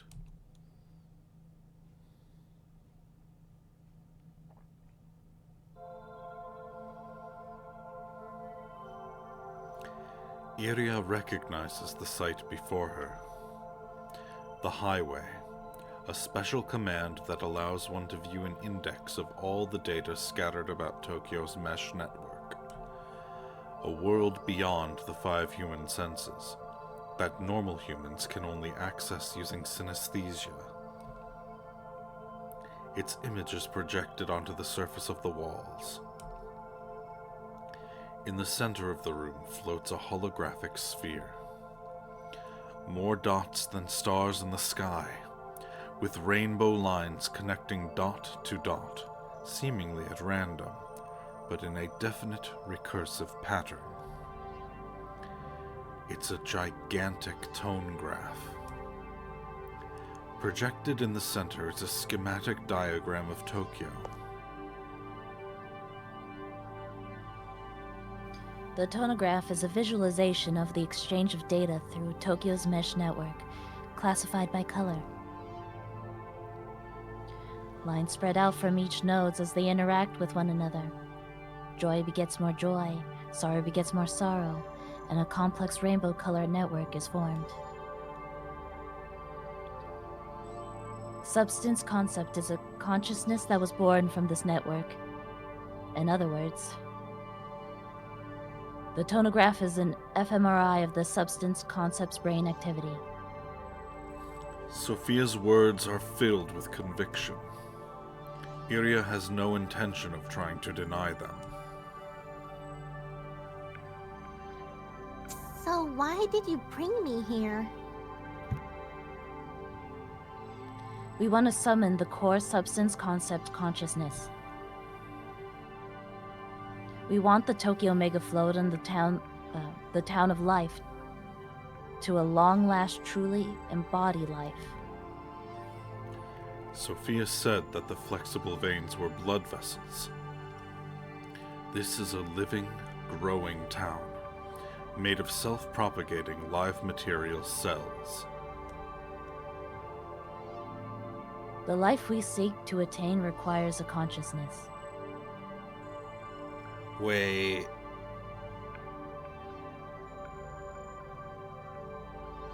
No, I'm not gonna say anything. I just realized something.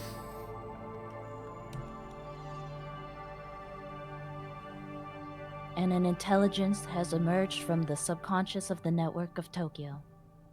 We want the substance concept here so that it may recognize the Megafloat as its body. If we wish to complete the Tokyo Rebirth project, we need your cooperation at all costs. Please help us for the sake of humanity's order and progress.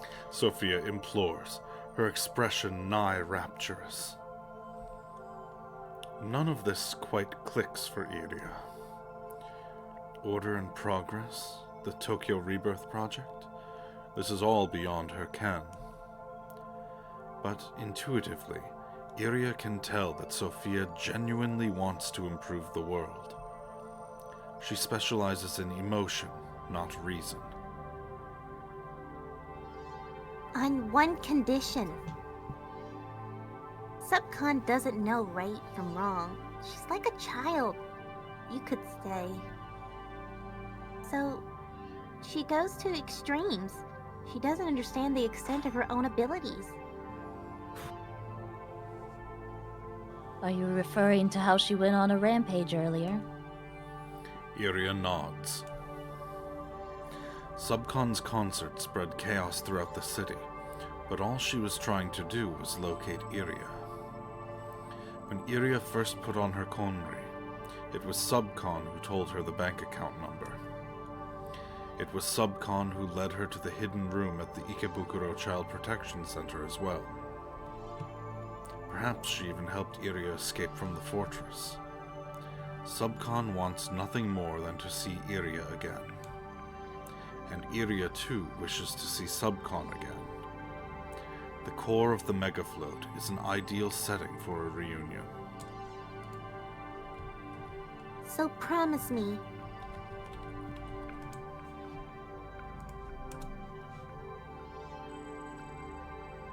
Do not do anything she doesn't want. I promise.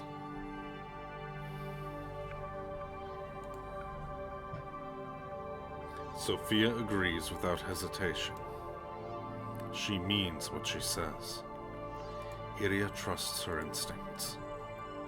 She understands the full extent of her enhanced empathy.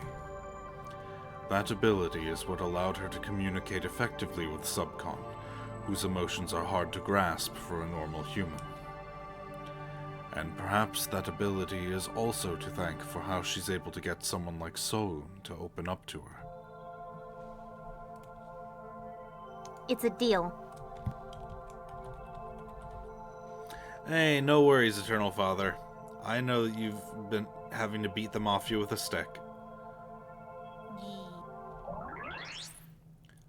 Iria turns to face the center of the highway diagram. She holds out her hand and performs multi-flick gestures faster than the speed of thought. That's enough to send her consciousness on a drive. She can read the flow of the mesh network, something that cannot be perceived by the 5 human senses. Normally, synesthesia is required to access the high-speed flow of the highway. But Iria was taught in the past how to connect using only her enhanced empathy.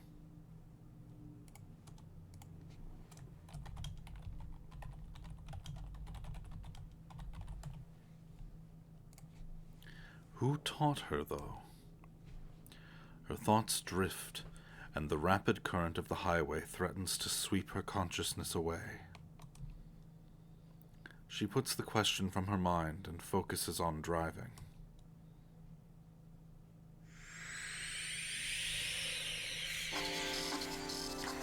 Iria synchronizes her consciousness with the information exchange on the network. Her sense of self diffuses into the threads of the web. So, I realized something about this visual. It reminds me a lot of the end of Totono. It does. Yes. It do. The visuals are like just like when Aoi is talking to the player. Yes.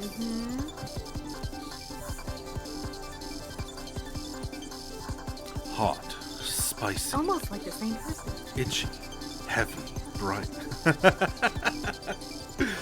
I mean, Aoi is everyone. If she's a heroine in a visual novel, it's Aoi. We know this. Myriad sensations flow by at high speed, rendered in the 3rd dimension as rays of light. The live material at the center of the Tokyo megafloat interprets this ceaseless flow of information as a virtual space. Sophia lacks enhanced empathy, and she has not made use of synesthesia. She cannot decipher the meaning of these colors. But that's fortunate for her. Without proper training, exposing yourself to these vast amounts of information, far surpassing the limits of the human brain, would cause your sense of self to be swept away. Dive too deep, and your consciousness fades into the mesh network, unable to reconvene. Iria has lost many friends this way. She is careful to shield her consciousness from the violent deluge of information as she sets out about constructing a virtual environment. She picks out blocks from the stream of indexed information and piles them up one by one. And thus, order is born from the random chaos that is the rapids of information flow. Constructing a simulacrum of the physical world is the safest and most reliable way. I did not pronounce that word correctly at all. I don't think I've ever actually known how to pronounce that word, actually. Simulacrum? Simulacrum? Simulacrum? That sounds more like it. Yeah, simulacrum. Or what Crystal said.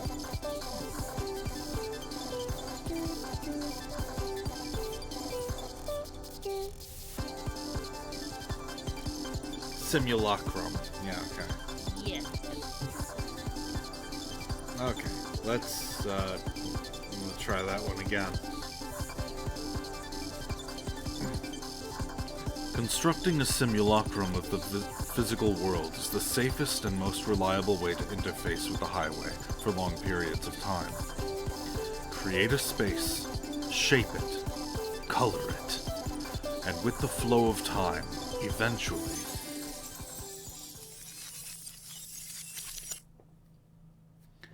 an ebony sea manifests itself, its foaming waves glowing a dull green. Simply listening to the sound of the wind and waves here is enough to set one's heart at ease.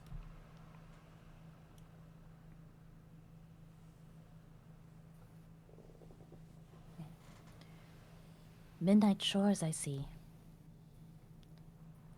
Quite similar to a beach on Megafloat.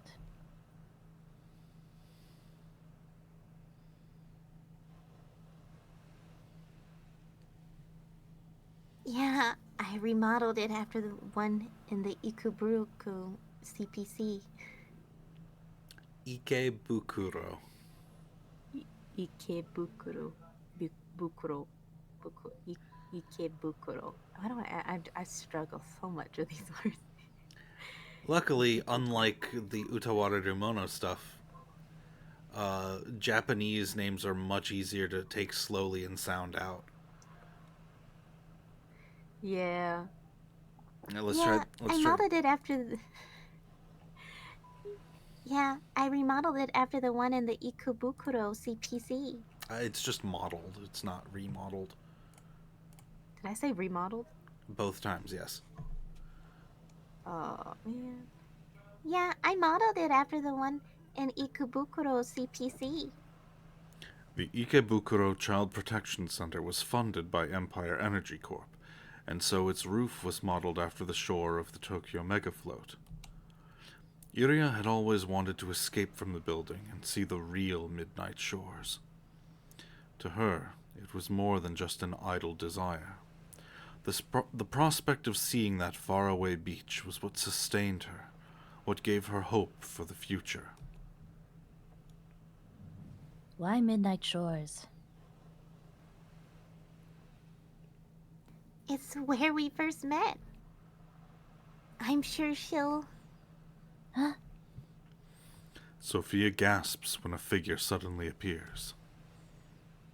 Iria quietly turns to the figure with a smile on her face. Substance Concept.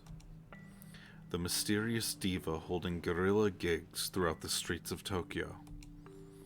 Her rainbow-colored figure floats above the ebony waves, bathing in the twinkling starlight.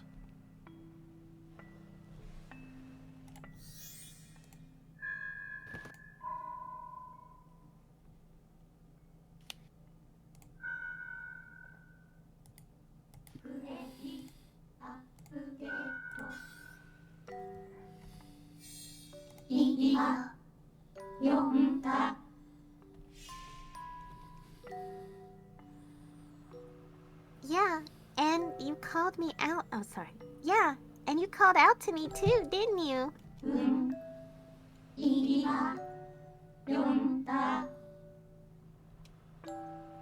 I'm so happy to see you again. It's a pleasure to meet you. Sophia steps forward, interrupting their conversation. I am Sophia Kawasaki, CEO of the Empire Energy Corporation. There's a matter I would like to discuss with you. Subcon looks at Sophia with expressionless eyes. It's not that she's ignoring her or showing any ill will. It's simply that she cannot comprehend any human existence besides Iria. Akane, I would like to, but I have no idea what kind of setup to do to imitate that. Just a robot, I'm sure. It's more than that.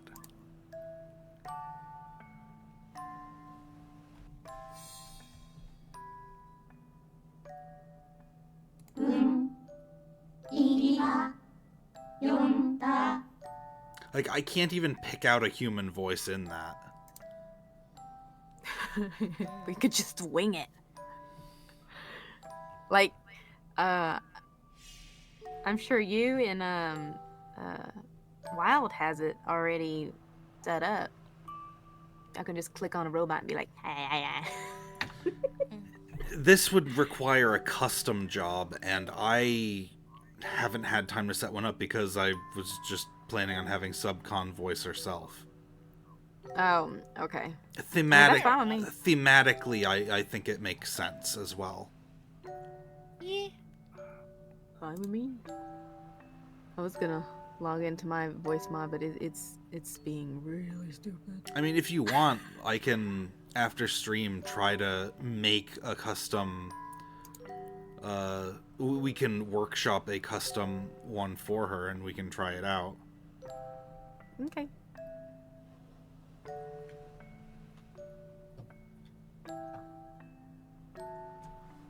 But, for now, I'm gonna keep Subcon as Subcon. Sounds good. Yo, this VTuber's crazy.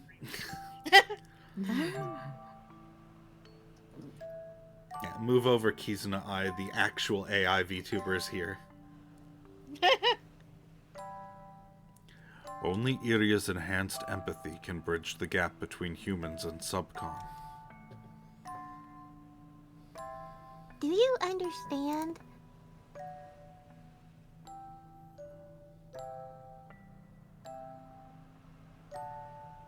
Did that come through? The first half of it. Oh, weird. Do you understand what she's saying? She wants your help. Yep. She kind of hit a dead end. It'd make me happy if you could help her out.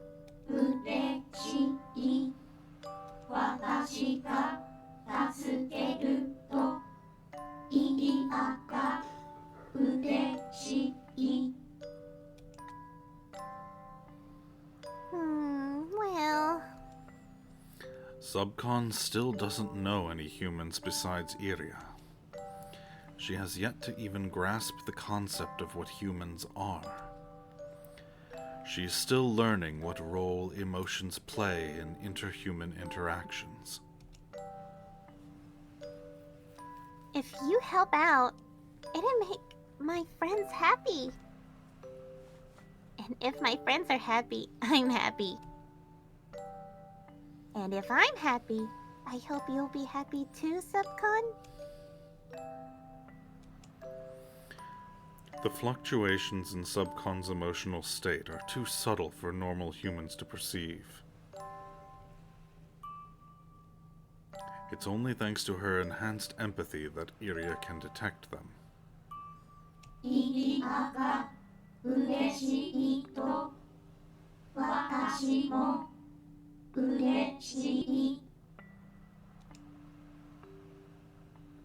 Great, so... Iria's words are interrupted by the roar of an explosion.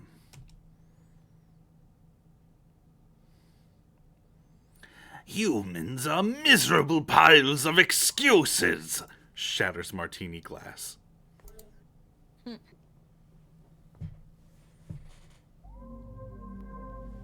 She regains consciousness in a filthy room.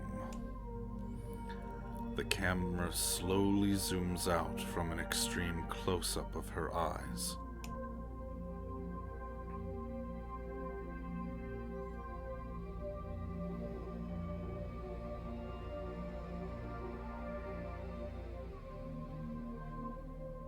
Is this? That's Ryoko. Is it? Why does she look like that? She has definitely seen better days. Yeah. Okay. What is that me? Ryoko looks at her own image projected on a holographic display.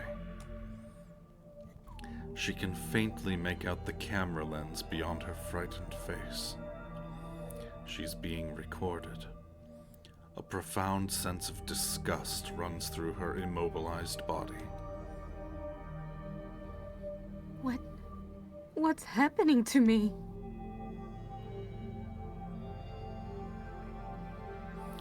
The holographic display zooms out again. Her head, neck, shoulders, chest, arms, and lower body are all bound to a chair. Just like a prisoner awaiting execution by electric chair.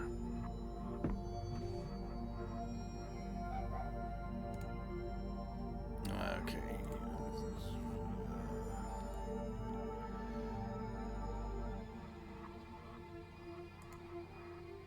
Let's see here. What would work for this?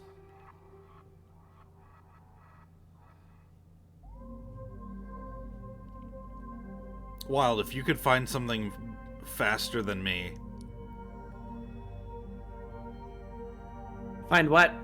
A voice mod to use for this. Oh, geez. Robotic? It's not even robotic, it's just disguising your voice.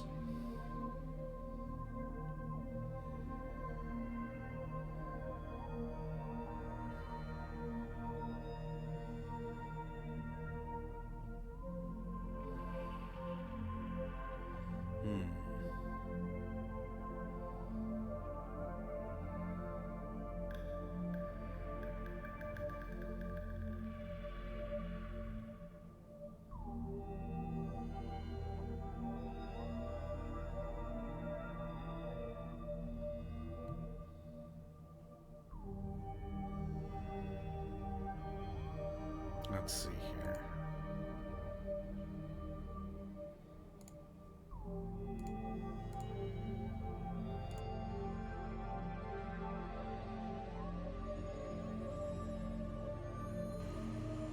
What about the...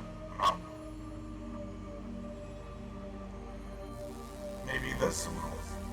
Oh, that works actually. A little bit. No. How's this? Good.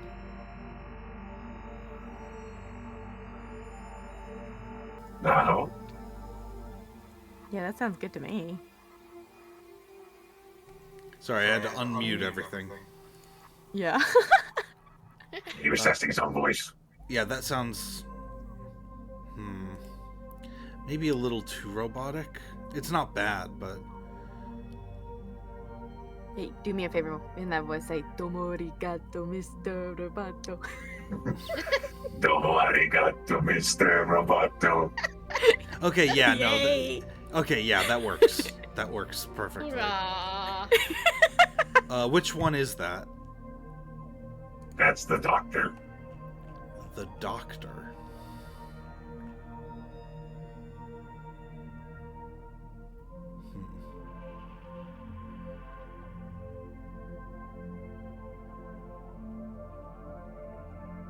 Well, anyway, we'll Doctors does not sound like that continue to with me.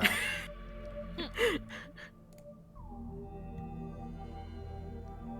Go for it, Wild. You are going to be our mysterious voice. Eternal Father, your sins will be judged.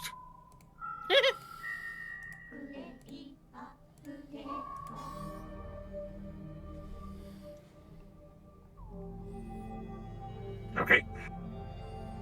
You certainly had your fun.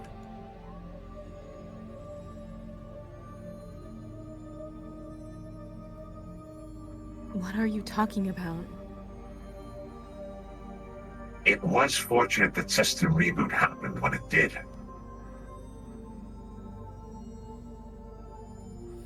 Her eyes open wide on the other side of the camera.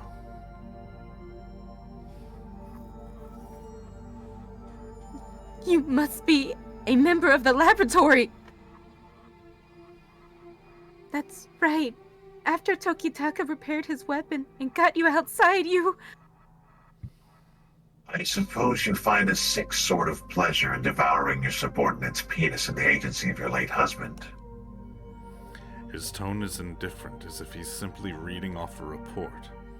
Somehow this makes it all the more infuriating. And just what do you want? What? And just what do you know about me? Much. You engage in sexual intercourse devoid of love with your own pupils, using them like playthings. What? You expose your subordinates to danger when you should be protecting them, so that you may avenge your husband. That's not... You still love Karasuzumi Ikatsu. That is why you cannot reciprocate the love of your pupils. That is why you chase after my master, despite knowing the danger this entails. No! I just... The man's words dig deep into Ryoko. She mustn't show weakness. She knows that. But she's tied up in an unfamiliar place, unable to offer any resistance. She cannot hide the trembling in her voice. I can't help it. He's... Ikatsu's gone. He's gone. That depends on you. On me? An arm comes out from off-screen and tugs on Ryoko's hair. Oh!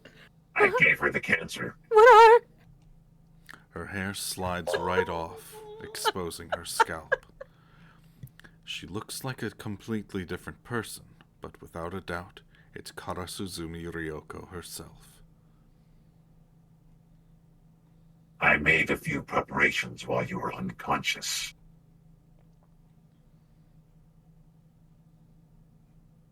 I removed all of your hair and tailored it into a wig. Why would you... To do this. He places his hands on her head, as if opening the lid of a jewelry box. His thick fingers gently pull up, exposing the contents inside. My god, this is so fucked up. The scalp, Oh, God. the skull, and the meninges, everything protecting Ryoko's brain, comes clean off, from her forehead to the occipital suture. No, this can't... Sorry, Eternal Father. We only get one of those per stream, and that's already happened. Did it? I missed it? Yeah. Sad. It was used to decide who would be reading the parts of Ethica early on. Oh, ha ha ha. That's funny. Ha ha. Hee hee. Ho ho.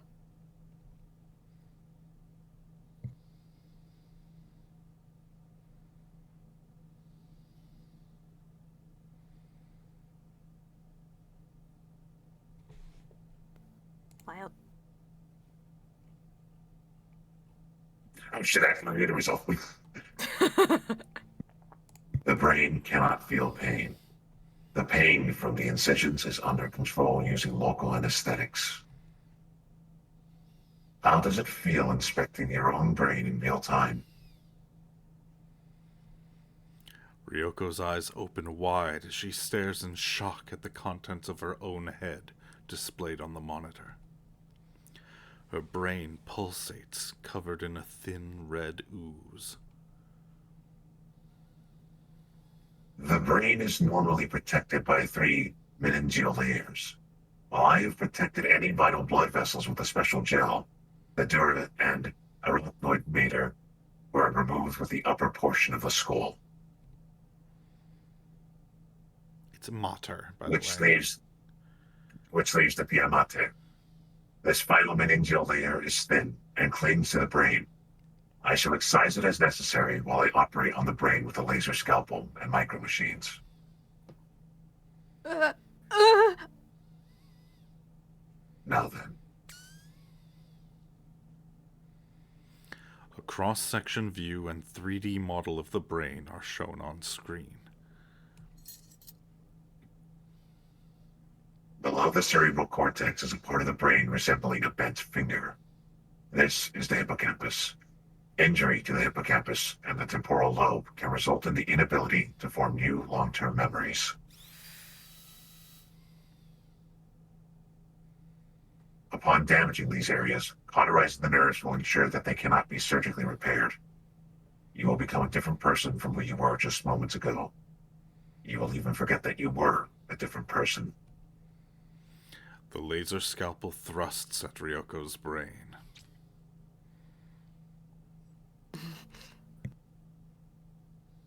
If I install these small chips into your amygdala and hypothalamus, I can cause specific elements to trigger anxiety disorders or panic attacks. It would be a simple matter to make you vomit at the sight of a penis.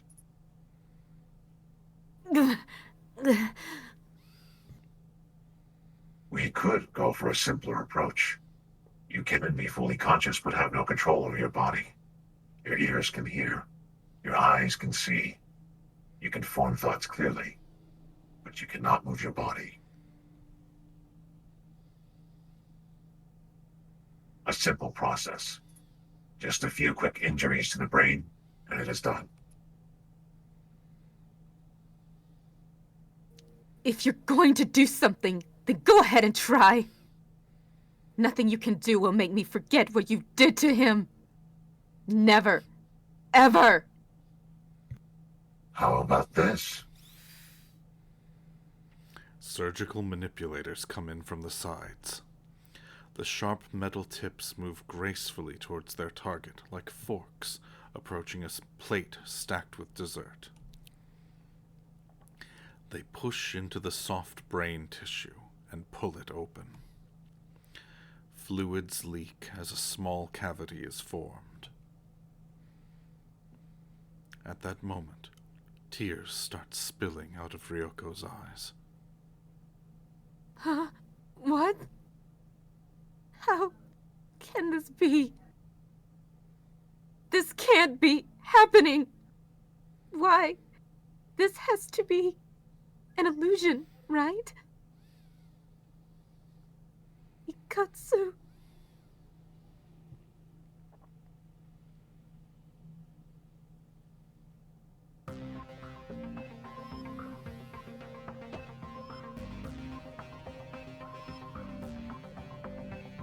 Oh. Oh, they're watching this video.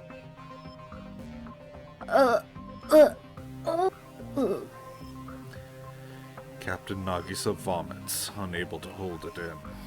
She puts up a tough front, but she lacks experience.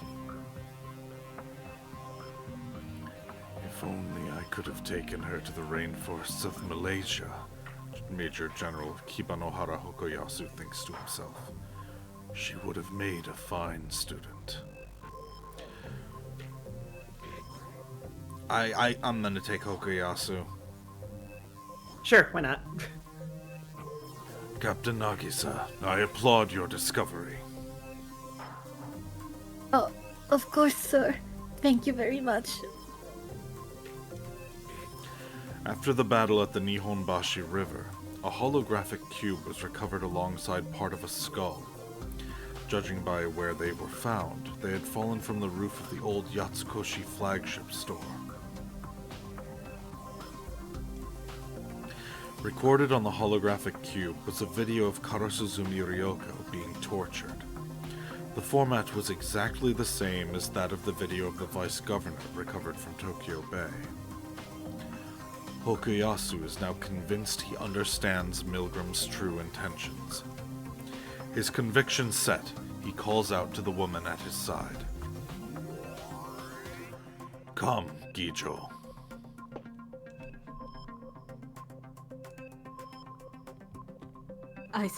How do you want her to voice again? She's the no-nonsense, you know. Okay, yeah, but low, high pitch, mid. I'll play her. Oh wait, no, I don't Yes, actually. please. 断る権利はないのだろう。 I suppose I don't have the right to refuse. I love that I don't have to actually turn the voices on to have it play the voice. If you wish to continue playing games with Karasuzumi, feel free. Fiend. This is fiend. After that final remark, Hokoyasu leaves the room. The frustrated Mitsumi and the still nauseous Kazuma follow behind.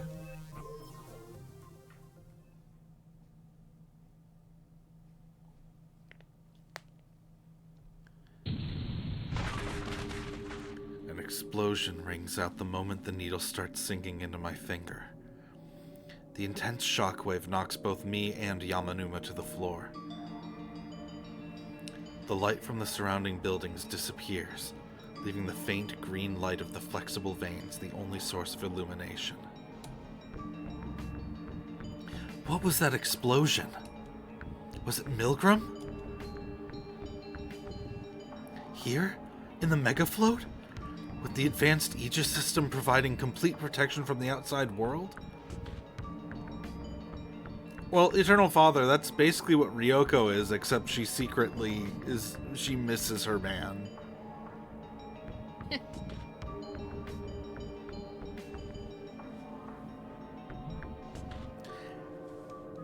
And everything that she does is to get vengeance for what was done to her man.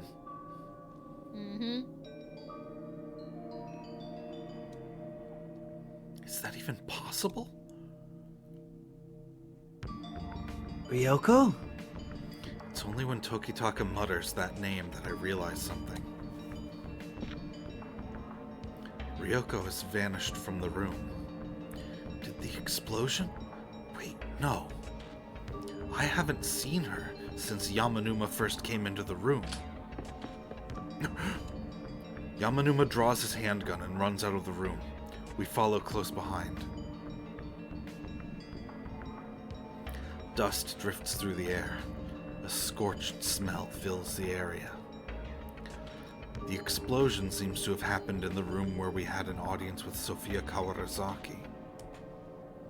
Judging by how the power's out, the advanced Aegis system may be down. Wait in the room. Fuck off! Ryoko's our... Exactly. Kagekatsu points his gun at us without hesitation. Hey, Ryoko's a victim here! A gunshot from afar drowns out Tokitaka's voice. Wait, why am I reading that like that? A gunshot from afar drowns out Tokitaka's voice. We immediately run for cover in the hallway. Someone picks up an SAD rifle off... I know, it's an SAD, but... Someone picks up an SAD rifle off the floor. Ryoko! You too. Hurry, this way! Yamanuma ignores Tokitaka and shoots Ryoko. The AP bullet grazes her shoulder. And out drips dusky red blood, the mark of the living dead. Ryoko?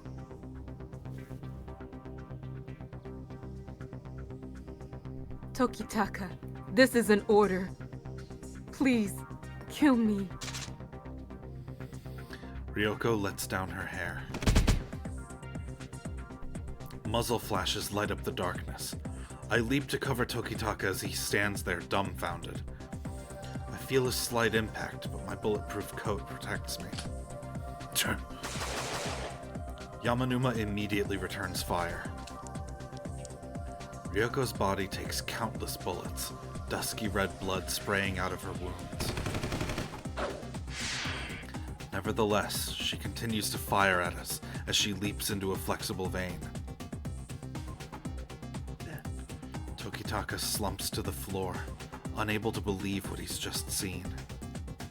Obviously, I'm in shock too, but that's all the more reason that we need to make sure Iria's safe. Lady Sophia! You're safe then. The tension in Yamanuma's face relaxes ever so slightly. And Iria? Kagekatsu nods. Yes, I'll head there right away. But yes, understood. Yamanuma hangs up. His composure is restored. He wears the face of SAD's commanding officer once more.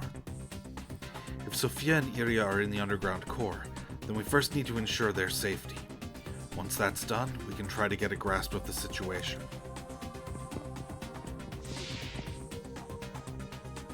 A fierce wind whips through the room. It's like a completely different world compared to the last time we were here. It seems the explosion was big enough to disable the live material. Its automatic repair function hasn't kicked in yet.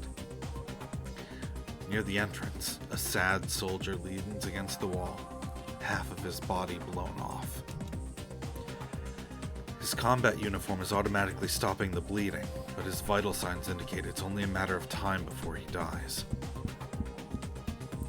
Yamanuma completely ignores the soldier and heads deeper into the room.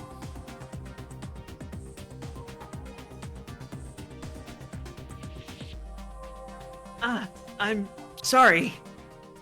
Half of your body's been blown off. You're dying. Sorry.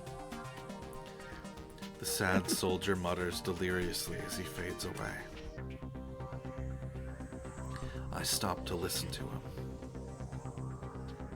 He took up explosives from her head. Her head? Hiding weapons inside the body is an old trick. Our bodies were checked when we entered the megafloat. Normally, every molecule of our body would be thoroughly inspected, but the inspection was cut short due to the urgent nature of our visit. The checks still should have been thorough enough to detect any conventionally hidden weapon.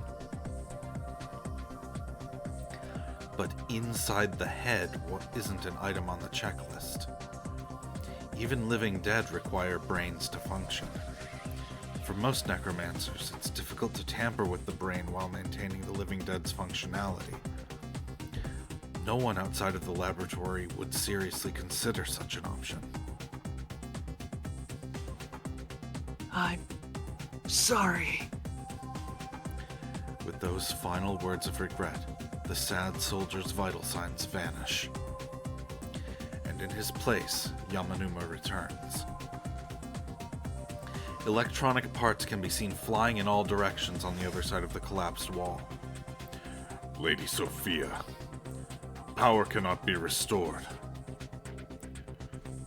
Yamanuma can't hide the worry in his voice. The Tokyo Megafloat's infrastructure is founded on the premise that the AAS is an impregnable wall of defense. If you can shut off the AAS, then the Tokyo Megafloat becomes a defenseless floating island. I finally realized the truth. Iria herself was never their target. They used her as a Trojan horse, so they could sneak a hi-fi past the Megafloat's security.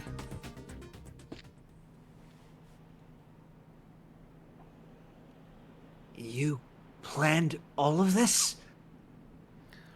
Tokitaka looks down upon the disabled megafloat. Rising up from the sea, hordes of living dead advance on its shores. And at the vanguard of the charge is Milgram.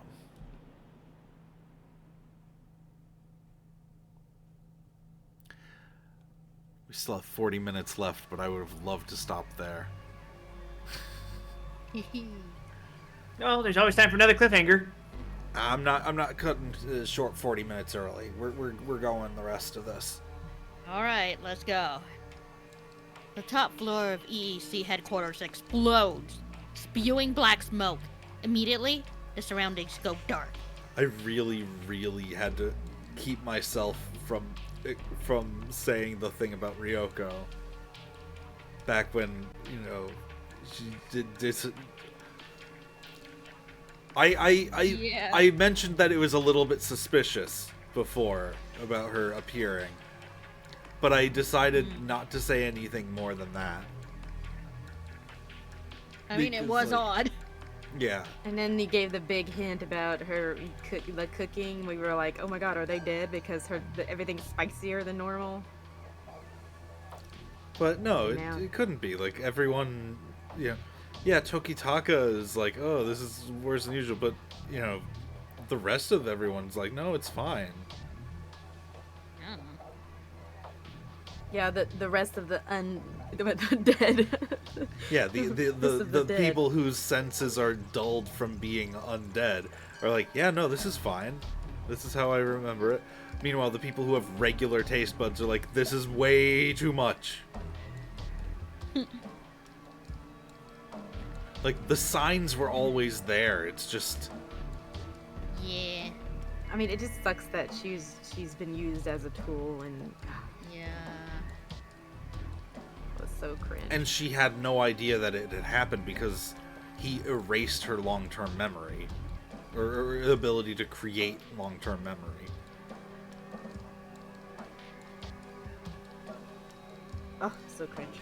It's so... It sucks so much. I'm curious as to how the other routes go, because I feel like at least some of this is preventable. Right.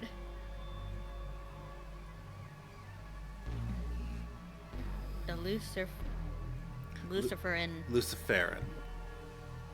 Luciferin passing through the flexible veins provides some degree of illumination, but visibility is low.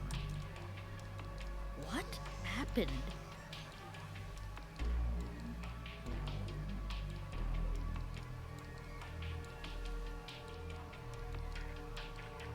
Eva? Okay. Someone shut off the ASS? Oh, no, ASS.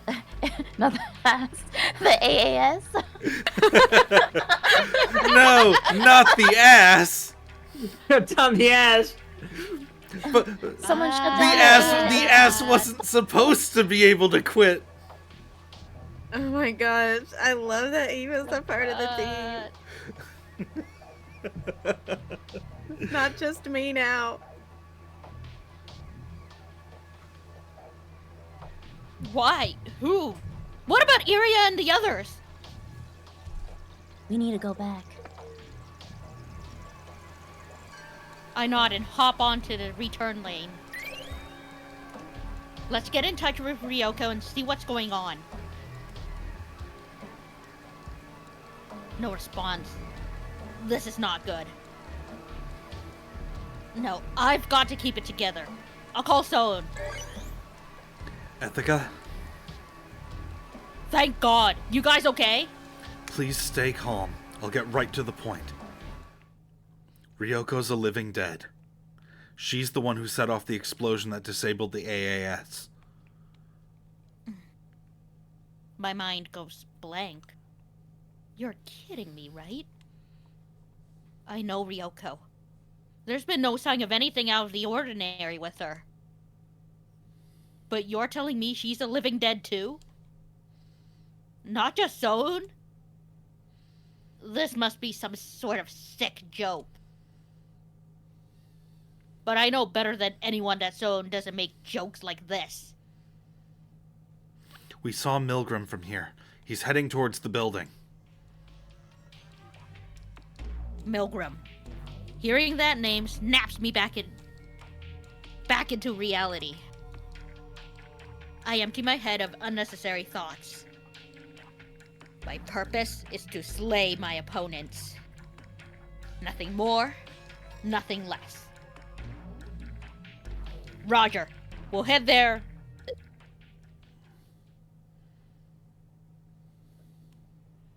Ethica! I look up when I hear Kiri's voice. Corpses. Corpses everywhere.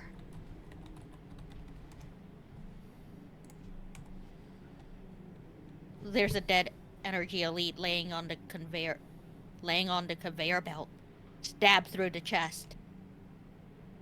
But he's not alone. As far as the eye can see, there are energy elite corpses littered about the pathways. You've gotta be shitting me. We stare in shock as we look down the path for the source of the dead bodies.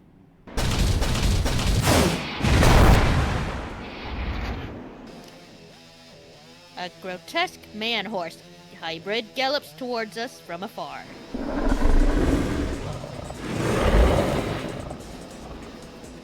In its hand is a giant spear.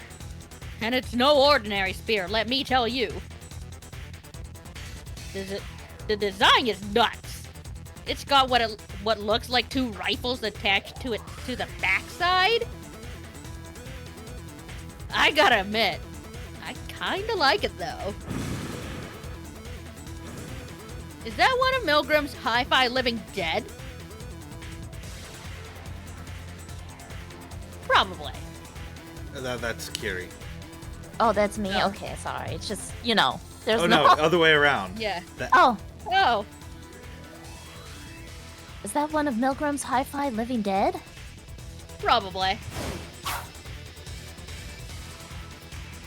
The quadruped swings its rifle spear at a nearby energy elite. Do you know who my father is? He works at Nintendo. The spear goes straight through his heart. Instant death for sure. The energy elite falls powerlessly onto the conveyor belt, but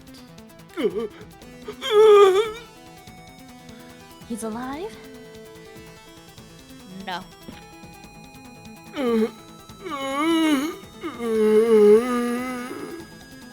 I don't need a suggestion to tell me that's a lo-fi groan. And he's not the only one getting back up. All around us, bodies start to rise, fixing us with empty gazes. God, I wish this were just a bad dream. Necromancers need to at least inject a corpse with lemures if they want to make it into a living dead. But there's no way all of these corpses were injected with it. Lemire's gas?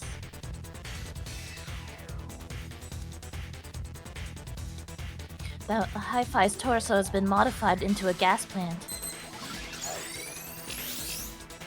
No time for bitching and moaning. I activate my X-brain and, yep, it's reached the same conclusion. Lemire's gas. It came up in the video we watched earlier. Kiri's mom died in an experiment involving it. But it looks like that's not the only connection we've got to this thing. Oh no. Do you recognize this silhouette? Oh.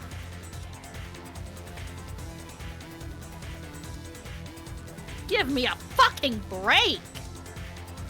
Don't think any unnecessary thoughts. Don't think. Do. It's that simple. I don't trust my X-brain. His suggestions can eat shit, accurate or not. My purpose is to slay that quadrupedal bastard. Nothing more, nothing less. The Sagittarius breaks into a gallop. No way I'm letting this fucker get away. Ethica! Don't get in the way! I shout at Kiri when she starts running after me. Sorry, but I can't focus on both protecting you and fighting him. What are you gonna do without a weapon? Both my X-brain and Kiri are against what I'm about to do. But Kiri has to understand. If we just sit back and watch, then all of the civilians in the megafloat will be turned into living dead. All 50,000 exactly. But if I can keep the Sagittarius distracted, then Kiri will be able to lead the energy elite to safety. I make a living killing the dead. But you make a living protecting the living, Kiri. And sometimes, that means making tough decisions. But I thought you agreed with the old man's way of doing things. Without turning back, and without giving her a chance to respond, I changed conveyor belt lanes. Doesn't look like Kiri's gonna chase after me anymore. The distance grows between us. I know what I said wasn't fair, but Kiri's stubborn. I had to pry her off of me somehow. I know I've made the right decision. So shut up and play along, dumbass! I curse at my ex-brain, hair whipping in the wind.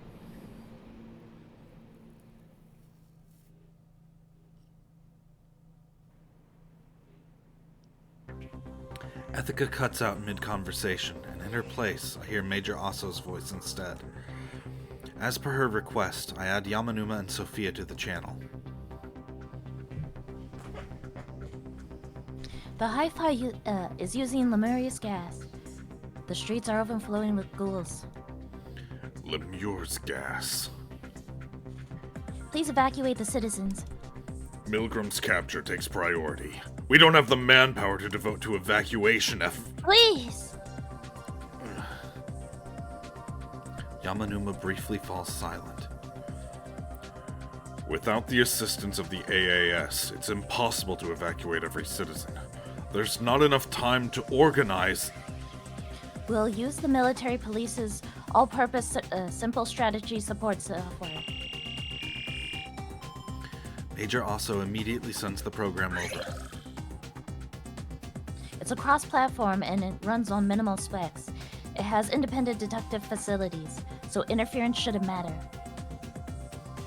It's not as sophisticated as the AAS, but it should be suitable for evacuation efforts. Being able to quickly and efficiently direct crowds is essential for the day-to-day operations of the military police. The Energy Elite lack the same expertise due to their reliance on the AAS.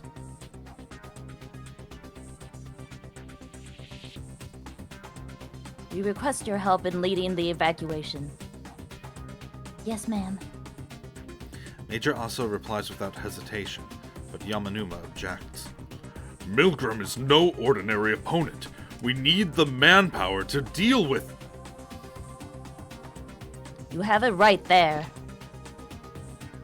Yes. We're living dead stalkers. Anti-necromancer specialists. Exactly the manpower Yamanuma needs. Furthermore, I've fought with Milgram in the past. Give them their weapons. Without further objection, Yamanuma performs a multi-flick gesture. Within 20 seconds, the wall's live material opens up, revealing an artificial membrane. Inside are the weapons they had confiscated from us. My re-eliminators, my X-Brain, and Tokitaka's Ogasawara TFD-20. Flexible veins run through the Tokyo Megafloat, just like the hot pipes in Tokyo proper. And thus, whatever you want is an arm's length away, wherever and whenever you want it. Come. Ever a man of few words, Yamanuma indicates he'll take the lead. We'll regroup with Iria and Sophia on the ground floor. I start following after Yamanuma, but... Tokitaka, what about you? I have some unfinished business. Tokitaka stays put, his Ogasawara TFD-20 in hand. Go on, Soen. Is this the first or the second time we see this sprite? Second time. Second. Yeah, like, we don't get to see him in his, like, full combat uniform very often. And I think that sucks, because it's awesome. True. True enough. Ichihara Tokitaka does not miscalculate. You won't find a better sniper. His senses are keen and his timing precise.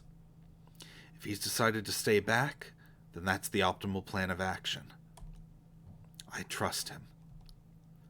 I give Tokitaka a nod and exit the room.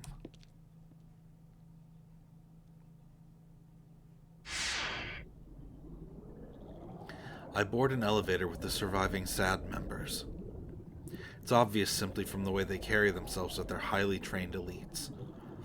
They understand exactly what sort of opponent they're preparing to go up against. A heavy silence envelops the room. Time seems frozen as the elevator makes its odd, bubbling hum. Unable to contain myself, I decide to open a private communications line with Iria, but I stop the multi-flick gesture midway. I don't know how to tell Iria what needs to be said. She was so attached to Ryoko. I worry that she'll blame herself if she learns what happened to her. No, that's not all. Ryoko's not the only one who's changed. They say the living dead experience a deterioration of emotions. And yet I'm in anguish right now. How do I tell her? Can I tell her? If I were to just lose all my emotions now, would I be free from this anguish? I put on my X-Brain. It's like I'm putting on a mask.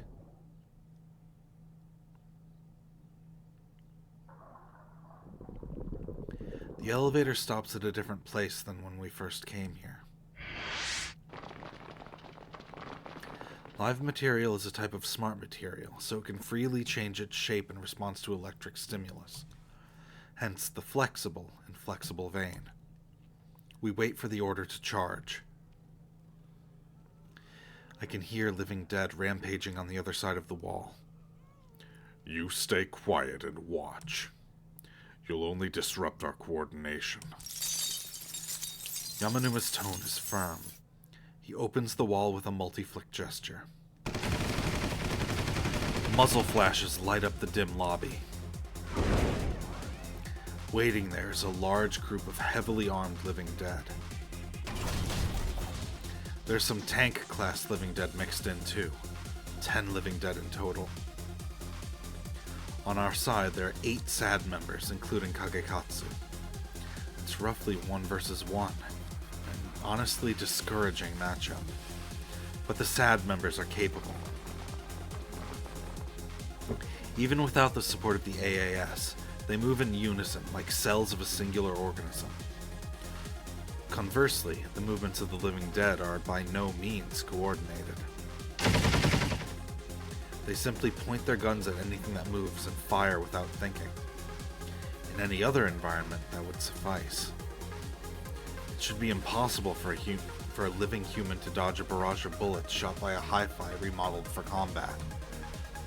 But this is Empire Energy Corp's main headquarters. SAD has a literal home court advantage. A barricade rises from the floor, intercepting the enemy's barrage. And when the SAD members thrust out their assault rifles, the walls shift and form eyelets around the muzzles, allowing for a one-sided volley. As the SAD force advances, their cover moves with them. Ever so gradually, they encircle the enemy. Individually, they may be no match for the Hi-Fi Living Dead, but as a collective unit, they demonstrate overwhelming power. The live material is the aegis protecting them. One down and another. The Hi-Fi Living Dead fall one by one. If they keep up the charge, then they should be able to push through. The only problem is their supply of weaponry. The heavily armed and tank-class living dead are resistant to gunfire. I'm worried they'll run out of ammunition if they continue fighting like this. Don't worry. Yamanuma speaks calmly as he supervises his troops, performing multi-flick gestures in rapid succession. I've sent Kiba Nohara Ethica a package.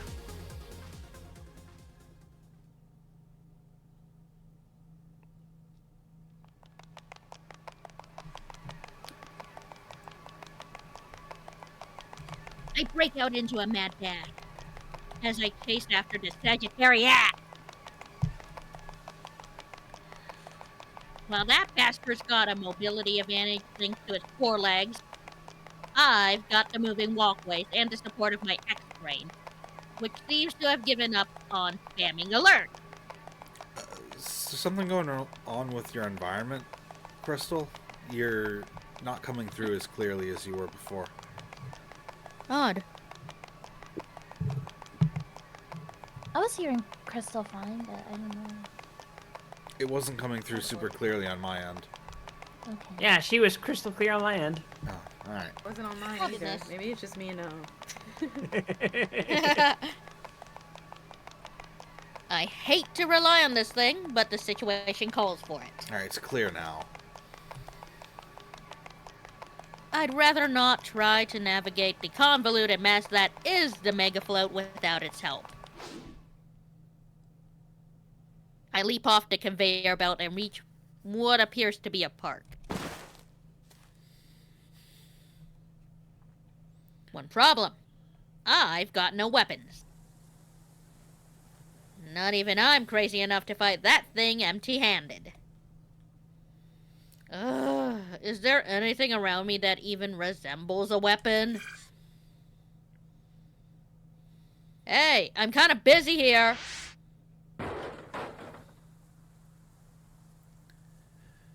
I look in the direction indicated. Lo and behold, the ground rises up, and out from an artificial membrane comes my rabbit punch. For real? Did you get my package? Yeah, I got it, but am I dreaming? I'll send you a selection of what the security robots were using, too. Selection? The live material comprising the walkway begins to shift form. This is a good time to mention I love Yamanuma. He's great. Like, he doesn't seem to be much of a character until he gets to shine here. You know? He's great. Fair enough.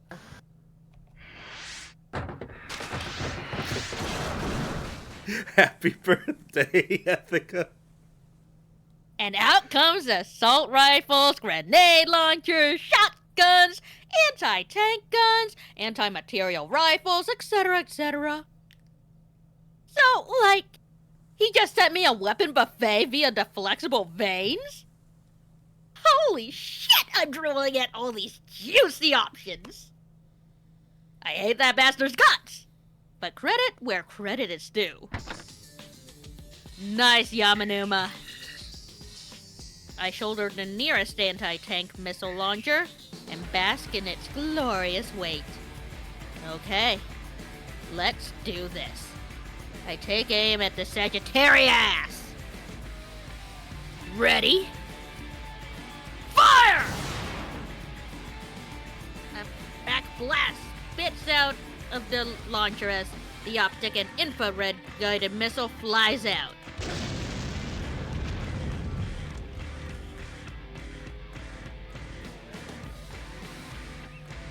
The dazzling light and shockwaves strike the Sagittarius as it turns around. Now, if this guy's as beastly as he looks, it's gonna take more than that to take him down. Sure enough, the Sagittarius leaps into the air, emerging from the smoke. I ready the next anti-tank missile launcher.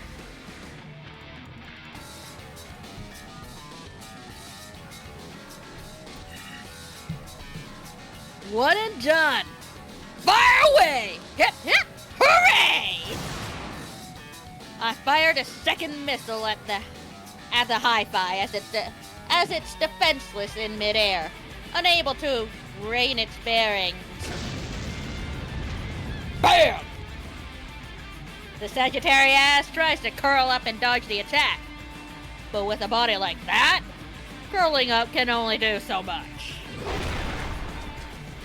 The hi-fi pitifully tumbles onto the ground. and I fire away at it with a grenade launcher. Bam, bam, bam! Several satisfying explosions send live material scattering in all directions. Once I'm out of ammo, it's time for the main dish. My rabbit punch. I rev up the ultra-hard polycrystalline diamond tooth chain and charge at the Sagittarius with it. I thrust with all my might. He's the one who just had a full-course meal, but I'm feeling a little full myself. Maybe I overdid it just a little.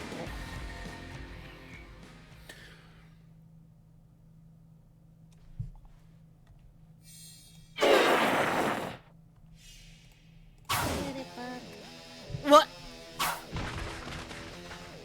A rifle spear slams into my body, blowing me back. How the fuck is he still moving?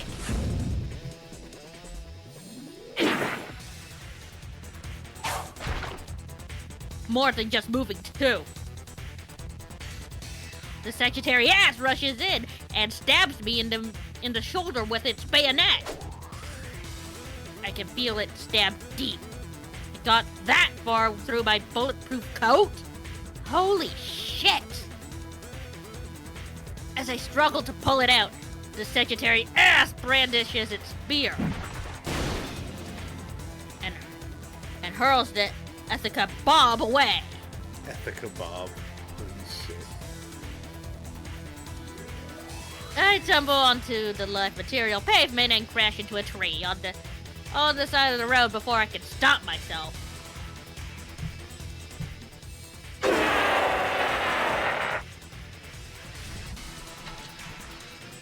With a victory screech, the Sagittarius points its rifle spear at me. God damn! Yeah, this guy's a monster, alright? I ignore the pain in my skewered shoulder and get up. A smile plays across my lips. I think I know exactly what sort of monster I'm dealing with. The suggestion my ex-brain is giving me is, frankly, preposterous, but my intuition is backing it up. And my intuition doesn't lie. Which means the best weapon to square off with that Sagittarius is... what else? I rev up my trusty partner and feel its pleasant vibrations. After I parted ways with the old man and moved in at the Cutter Suzumi Living Dead Stalker Agency, this was the first weapon I laid my hands on that wasn't a re-eliminator. Hey! Come on, ya death-defying four-legged freak! Rest in peace already, goddammit! I rushed through the park with a war cry. The Sagittarius gives me an almost defiant look as it lowers its hips to prepare for my attack. On the other side of the gas mask, I see the smile of a beast driven by the instinct to fight. They say a lion will use all its strength, even when hunting a rabbit, right? Well, bring it on, pussycat! My rabbit punch is about to spit some fire!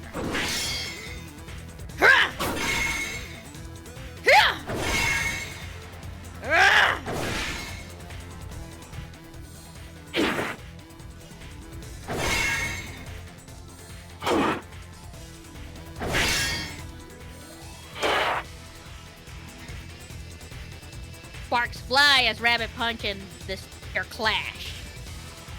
We exchange shots at point-blank distance. Explosive shocks caused by the Bora gunpowder graze my shoulder. Rabbit Punch's ultra-hard polycrystalline diamond blades brushes against the Sagittarius's elbow. If I'm gonna trust my ex-brain, it's at times like this.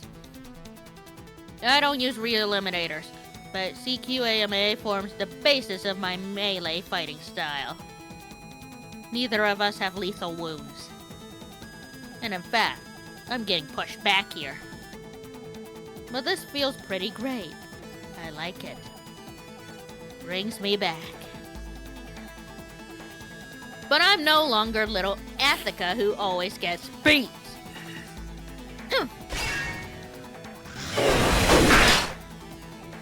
I swing Rabbit Punch down at the ground, tearing through a flexible vein.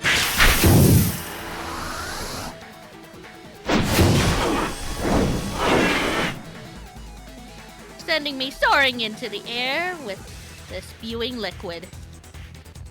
The glowing green substance temporarily blinds the Sagittarius. You're mine!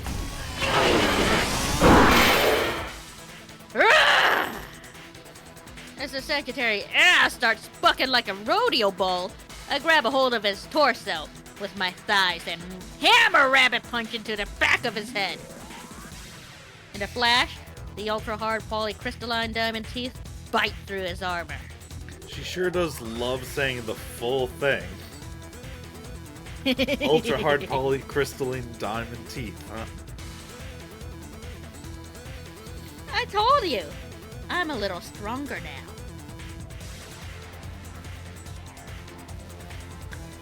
Also, I just want to take a moment to look at the Rabbit Punch there. Like, I'm amazed they didn't get sued or anything, because that is the Evil Dead S-Mart logo. That is. Like, you see it, right? I do see. Shop smart. Shop S-Mart.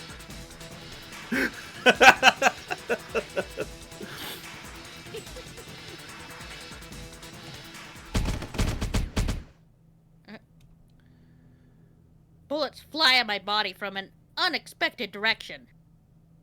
Thanks to my bulletproof coat, the damage itself is minimal. But it shakes me enough to loosen my thigh hold, which the Sagittarius takes an opportunity to go hog wild. Still in disbelief, I get tossed aside. I stab Rabbit Punch into the ground to stop my momentum and look in the direction the gunshots came from. Ryoko? I'm sorry, Attica. Ryoko's face contorts as she points her gun at me. My ex-brain determines that she's already a corpse. You expect me to re-kill her? You motherfucker! Gunshots ring out as I leap into a nearby thicket. I don't want to believe it, but this is reality. Ryoko's shooting at me. I desperately hold back my tears as I run from the incoming barrage of bullets. Run, run, run.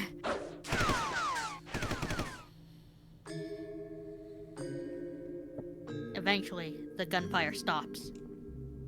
I peek out from behind a tree to survey the situation.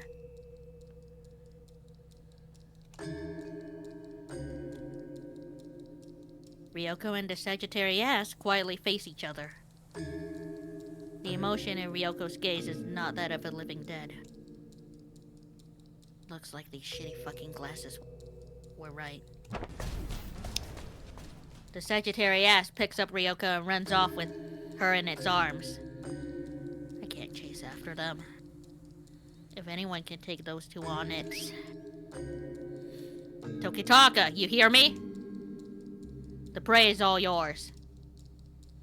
Can you do it? I will. Blessed be my anti-material rifle.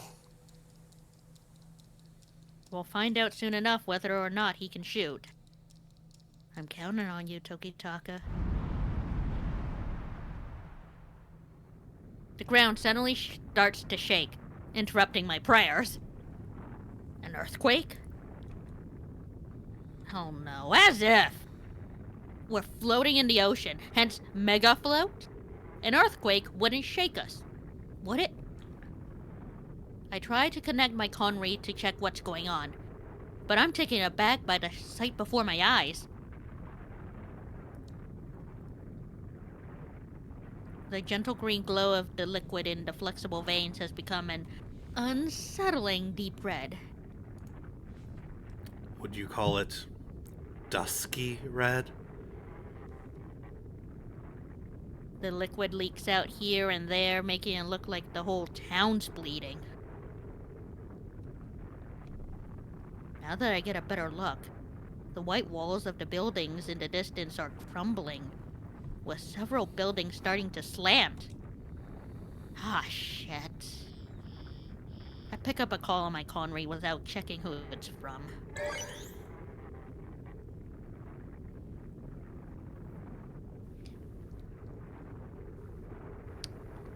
Oh, sorry. Give me a second. Yep. That's all. Is this Kiba Nohara Ethica? Sophia?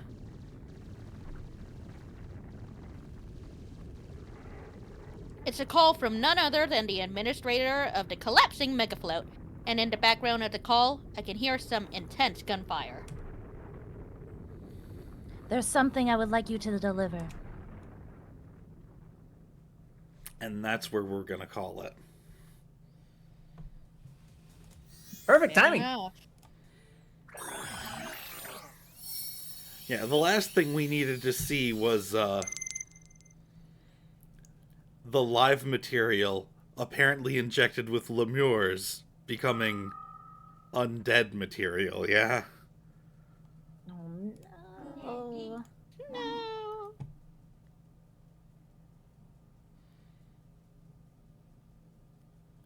It's so funny how it's affected that way.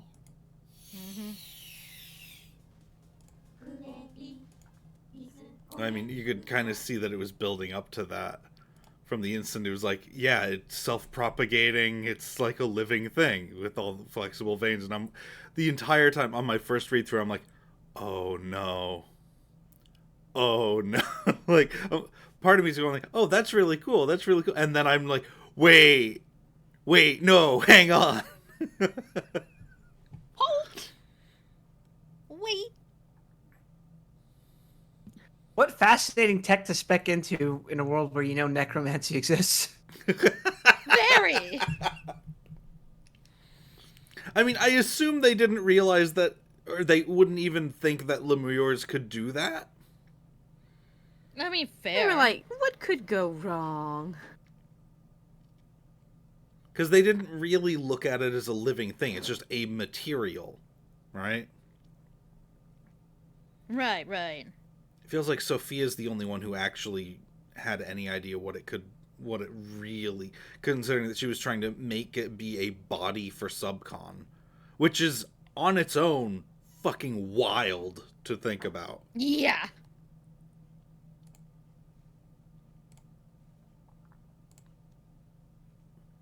All right, well, I am very excited for next week's stream as we continue all of this. Anyone here got anything that they have planned for the next few days or the next week ahead? Ooh. Well, hopefully my health being better, I will be streaming plenty on YouTube because lots of things going on. Well, I got my usual schedule lined up for the week, which is to say that Monday and Tuesday I'll be playing Fallout New Vegas, which, by the way, we reached $200 in donations, which means I now owe them 2 games to play. And I'm about to finish New Vegas, and that's I'm looking forward to seeing what kind of hellhole I've accidentally made out of Nevada. And then Wednesday I'll be playing more Guild Wars 2. I'm getting close to reaching... Not the level cap. I was going to say, wait a second. No, this isn't Final Fantasy 14. Thursday, I'll be playing more Stranger of Paradise with a couple of friends. Friday, I will be playing Lobotomy Corporation. And I would be stressed the hell out playing that game.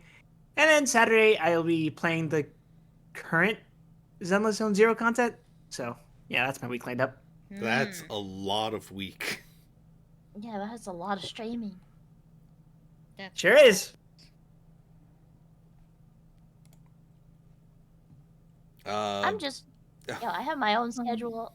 I'm just going to be playing, continuing on Danganronpa on Tuesday, and then, you know, doing my whole side quest of playing Yakuza Pirates in Hawaii. Because, you know, what's the story in Yakuza 0, right? Who finishes that main To story? be fair, you are more than halfway through 0. Yeah, no, I am. It's fine. But I love pirates, so there we go. Yeah, I can't blame you for that. Sexy Majima pirates. There we go. It is. It is what it is.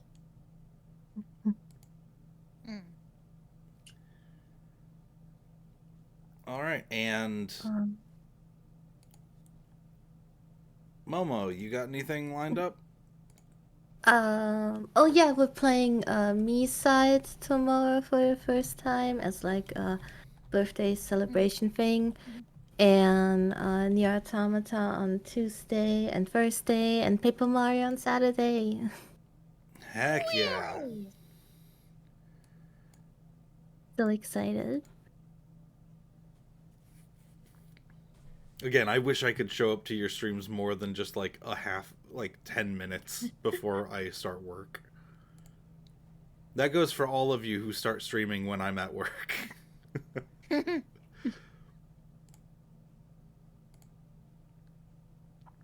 Alright, we are going to raid out to a VTuber named Avocado Zombie Irie, who, I'm gonna be honest, I have done no research on. So, whether this ends up being a good idea or not, we'll find out.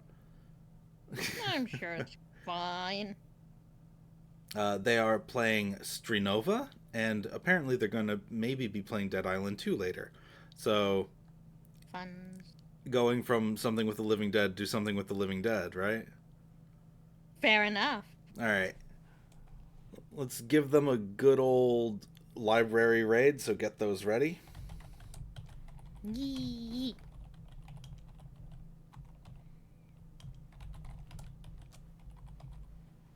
And until next time, may your stories grow ever more interesting.